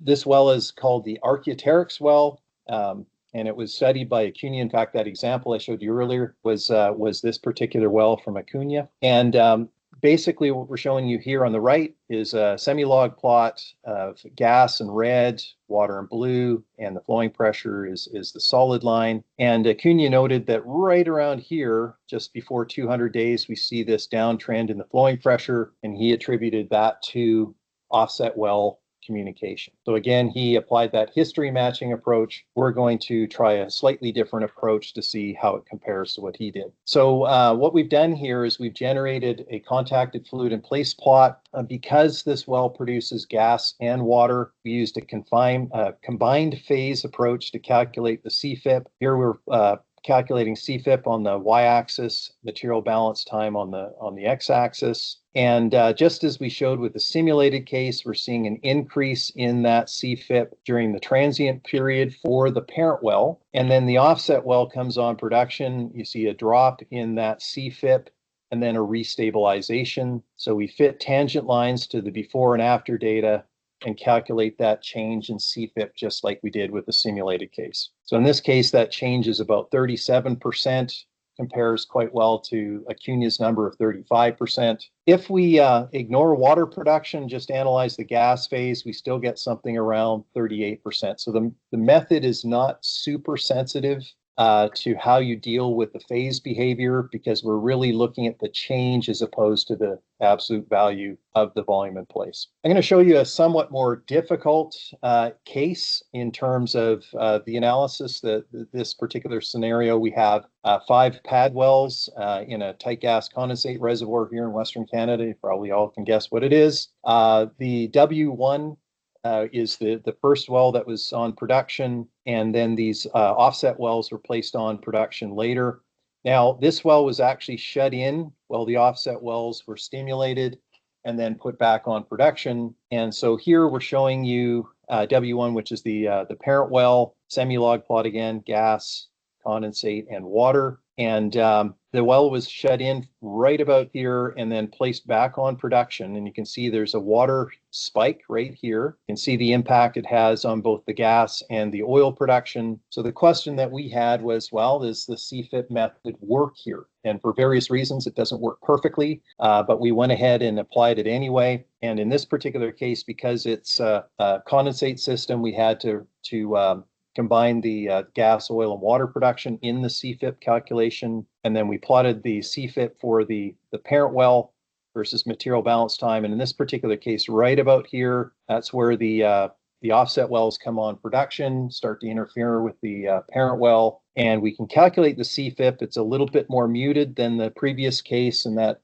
may be due to the fact that this parent well was shut in prior to the offset well stimulation. Now, this particular example did raise a few questions, though, is how do we start to look at individual well communication when we have a multi-well pad like this? So that's where Benson came in. You started to work with Ovintiv on this project last year. And the goal of that project was to calculate communication strength between the individual wells and the pad, and use that information to help determine what the optimal well spacing was for the field and, well, for this particular pad and then for the field. And so I'm not going to go into the details of this. We're actually working on the paper right now. We're going to present that at ERTEC. But the workflow was start with your production of pressure data for the pad. We modified both the CPG and the CFIP method to deal with this unique well management practice that we talked about, i.e. shutting in wells when the offset wells are being stimulated. That combined with some field observations to make sure that we're actually seeing communication events allowed us to quantify individual well communication strengths and take that communication strength and plot it versus interwell distance to try to understand what the optimal spacing should be for the field. So again, the details, I'm not going to go into it.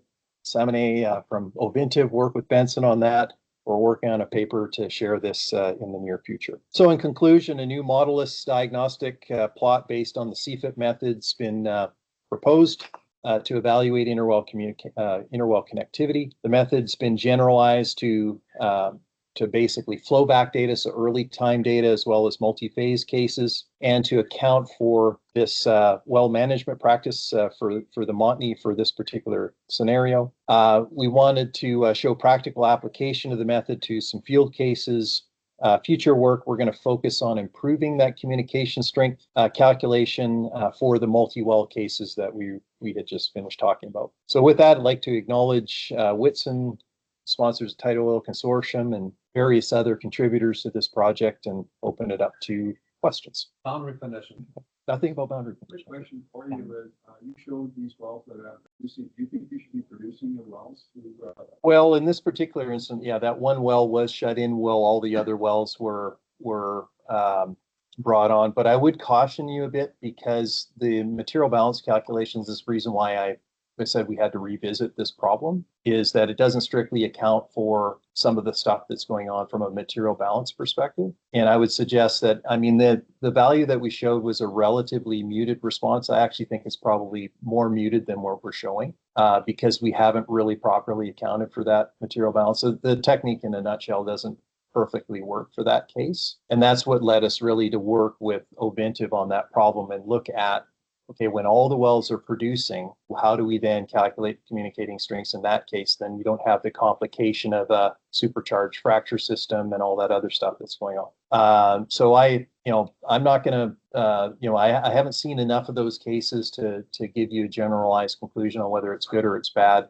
But what I can tell you is we're probably not calculating that change in CFIT, perfectly with the method as it stood at that point. Yeah, it's a good question. In your case, if those wells come into production at the same time, so we are not going to see that drop in rate or drop in pressure. That's right. Yeah. So it's no different than any of the other methods that we were talking about. There's always going to have to be some time delay between the event and then the response that you see in the offset wells. We did look at some scenarios where all the wells were brought on production, but in later time, you see when wells are shut in for some reason, or there's a compression uptick on one of the lines, or whatever it happens to be, and you see a spike in the rate. That's the time to be looking for it. So the advantage of this method is it's a time-lapse method where you're continuously getting that flowing pressure and flowing rate data for all the wells. And then what you're trying to do is you're picking out events where you can confirm that there is communication, and then using the technique to quantify what that is. So that's actually the best way to use the technique, as opposed to, when you have all the wells coming on at the same time. There's really no way to properly assign communication strengths in that scenario. But the recovery factor is going to be much better than the parent well come into production sooner than. Well, if the parent well comes on first, and you've got a nice history that's happened before the child well comes on, and then the child well, the impact from the child well is quite clear. Yeah. I have 5 wells in Montney, very drilled in Montney, 5 wells. Okay. And that's the best producer right now in Montney. They started to production with 1,700 barrels per day. Right. The parent well started to produce about more than 400,000 barrels in a year. And then when they drilled child well and they started to produce from that, then the parent well rate dropped from 1,300 to 0. Sorry, I get your point now. Yeah. Go back to yeah. Yeah, no, I understand what you're saying. Yeah, no, I misunderstood your question. But yeah, no, definitely there could be instances where you don't want to do that from an operational perspective. What I'm saying is that I think the best scenario is when you bring them all on together like that, then you look for events after that's happened. And that can be, a well being shut in for one reason or another, and then looking at the impact that it has on the offset wells. That's really the scenario that we're studying right now. And it seems to be working pretty well. I think Sam would agree. It's working quite well for that scenario. Would you say there's any limitations or things that would adjust the parent or the observation well shut in is like a vertical well that's say at the toe of your horizontal well that I'm not sure I understand your question. Is there a limitation in that case? Is that what you're saying? I guess is it fully applicable in that scenario? Yeah, so it doesn't really matter about the well geometry. In fact, we've just finished a study where we were looking at vertical well infill drilling. And so basically we had wells on a 320 acre spacing, and we had round of 160 infill drilling that happened. Those were all vertical wells. It worked perfectly well for that scenario as well. And that was a through matrix communication as opposed to a through fracture communication. And as you would expect, there's more of a delay in that transition and the effect that it has on the existing producing wells, but it still works quite well in that scenario. So well geometry isn't really a factor. Yeah. Hey, Chris, have you tried your new methodology on like the standard interference testing we're doing on our pads, where you either shut it one well at a time or pull one well at a time, and it's a very short window? Has that responded well to that, or? I'm going to let Sam answer that because she has firsthand experience with that.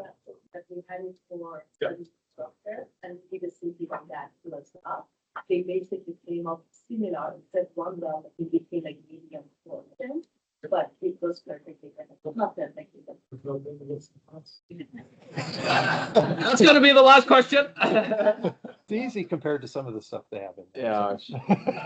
Yeah, I know Daniel has been a few that's been requesting it, but we're working through our backlog, my friends. That's a nasty question. No, this has been great. Graham, you have a couple of notes. Again, a round of applause for Chris.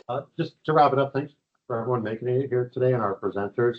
So if anyone is interested, we're doing a happy hour at the Imperial Tap, which is just 2 blocks away. So Matthias said to buy you a drink, and there's some food over there and some darts. So feel free to continue over there. If you get there before me, just say, I'm here with Graham, and they'll put you somewhere. and that's it. So just thanks for everyone coming today. Really appreciate it. Appreciate it. Thanks so much.